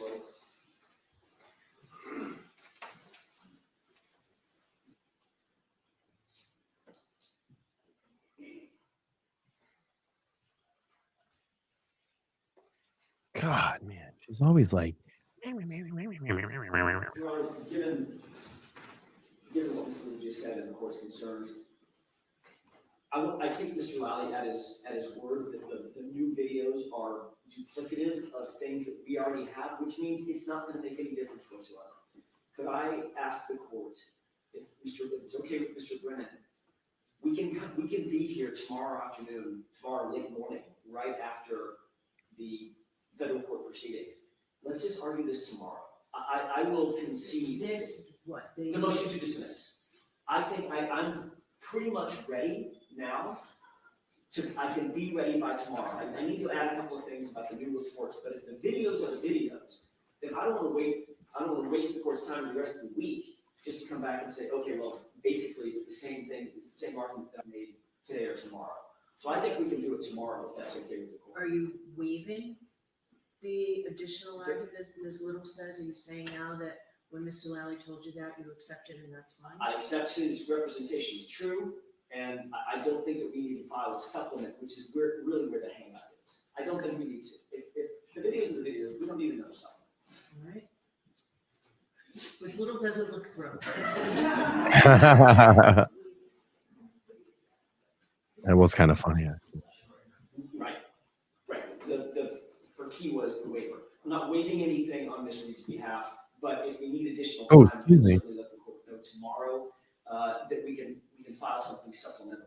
The crux of the argument can be made tomorrow. I will be ready to argue tomorrow. Okay, what's the Commonwealth's position? I'll defer to the court. You know, it's more complications for the defense and travel will be available whenever. So I think we did block off today and tomorrow, with the understanding that the defense team would not be here until sometime 11 o'clock or later. What about, Ms. Little, the motion regarding the metadata? Commonwealth needs time for that. Are we coming back Friday for that? That's fine, Your Honor. I'll be on Friday. If you're going to be here on Friday. I just won't be here on Friday. So if we do the motion to dismiss tomorrow, I can head back tomorrow evening. And Mr. Little will handle its promotion anyway. I greatly want to accommodate the defense as we have the entire time I've been here, but we have trial prep to do as well. The more court hearing days we have hours of conversation, the more time we can meet with witnesses and prepare our case. And so I want to make things as easy as possible for the defense. I do. All right, so Ms. Little already filed the motion for me to reconsider. Why don't we hear that tomorrow? Very well. Okay, and we'll just finish up everything tomorrow. Very well. All right, and then you won't have to be here Friday, but the motions in limine are all filed. It also involves filling out a final trial conference report. So Understood. you need to do that as well. That all has to be done by Friday. Understood. And then, my goal was not to bring you back one day at all next week, because then we're gonna have a full hearing. I believe it's the 18th, and the motions in limine. That's right, the 18th. All right, so you have a whole week next week to, you and I both, try and get everything done. Should we file a formal motion to ask the court's permission for delay from Friday till Monday? For the Motions in limine. Commonwealths were due on, the defense were due on Thursday, Commonwealths on Friday. Or they all on Friday? Reciprocal discoveries due Thursday. We want that to happen. Motions in limine, I believe, are due Friday. Ms. Little, would you like the weekend for all those motions in limine? I would appreciate that, Your Honor. All right, I'll give you both the weekend. Thank you All very right, much. motion in limine to be filed on Monday.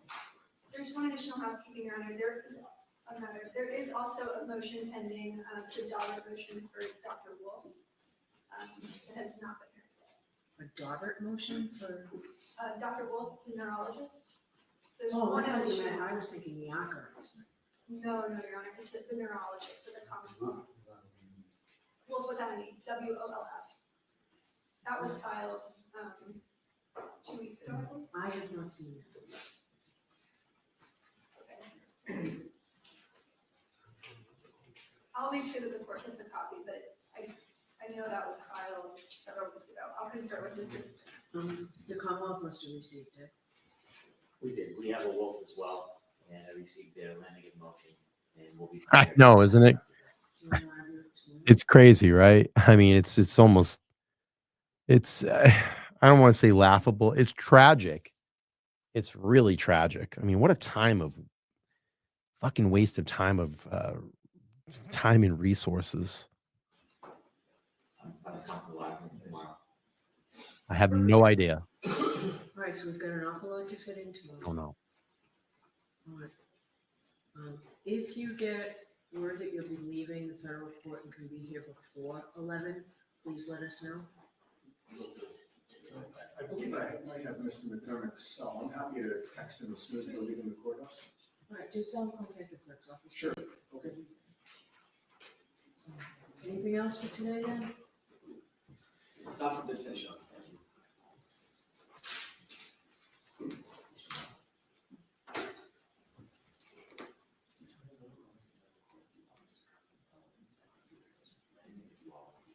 So I'm going to give you all a, why don't you fill up all this and I'll be out to take pictures. Court call, rise, please.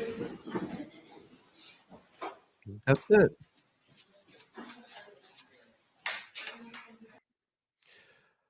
Okay, people. Well, like I said, the dates and times that I have for tomorrow, and they were given to me by, let's just say, a family member. And this was their estimation. So tomorrow, 3/5/25, 9:30 a.m. at Moakley.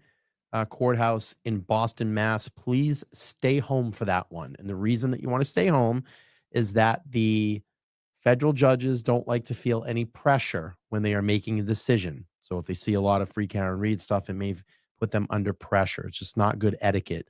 Tomorrow, 3/5/25, after the federal hearing, could be 11 a.m. or 12 p.m. at Norfolk Superior Court in Dedham. I would just say be there for 10. If you want to go out and support Karen tomorrow, be there for 10. Friday, 3/7/25, Norfolk Superior Court in Dedham, to be announced if needed. So if they don't finish up tomorrow by 4 or 5 o'clock, they're probably going to be back on Friday. And that was the news that I got.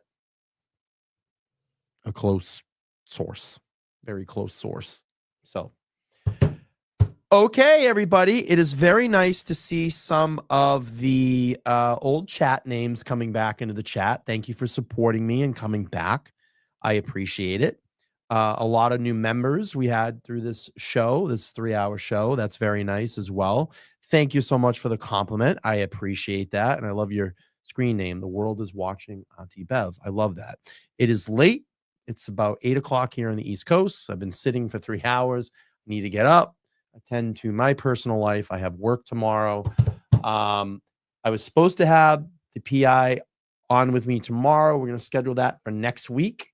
But I definitely know a show that is in stone is on Sunday. Just wait for that. Lauren's going to be live in studio. We're going to go over Jennifer McCabe's 2:27 a.m. Google search testimony and have a lot of fun with that. And please make sure to like, share, and subscribe. I appreciate it. Please, if you haven't already, go check out the video that I dropped today because I was out at the courthouse today of Karen Reed responding to the federal probe ending. So I'm going to drop that link in the chat. Go check it out. Give it I need some views on it. Let's push that sucker out in the algorithm. I think there's well over 17,000 views on it right now, and it's smoking along. So let's keep bumping that one up. It's at 16.7. Let's keep bumping that one up. So I'm gonna hit it there, give it some love, leave a comment, let me know what you think, give it a thumbs up, push that motherfo out into the algorithm. I'm gonna head out. I should be back. I don't know. Let's see. I'm trying to squeeze some shows in. Tomorrow I won't be. Maybe Thursday, Friday, I don't know. Definitely on Sunday. We'll have something here. Wait to see what this next hearing brings tomorrow, and we'll go from there. All right, everybody. I love you. Thank you so much. If you were out at the courthouse today, it was a pleasure seeing you again, reconnecting, and we'll keep doing good things here on this channel. Thank you all so much. Have a good night. Peace.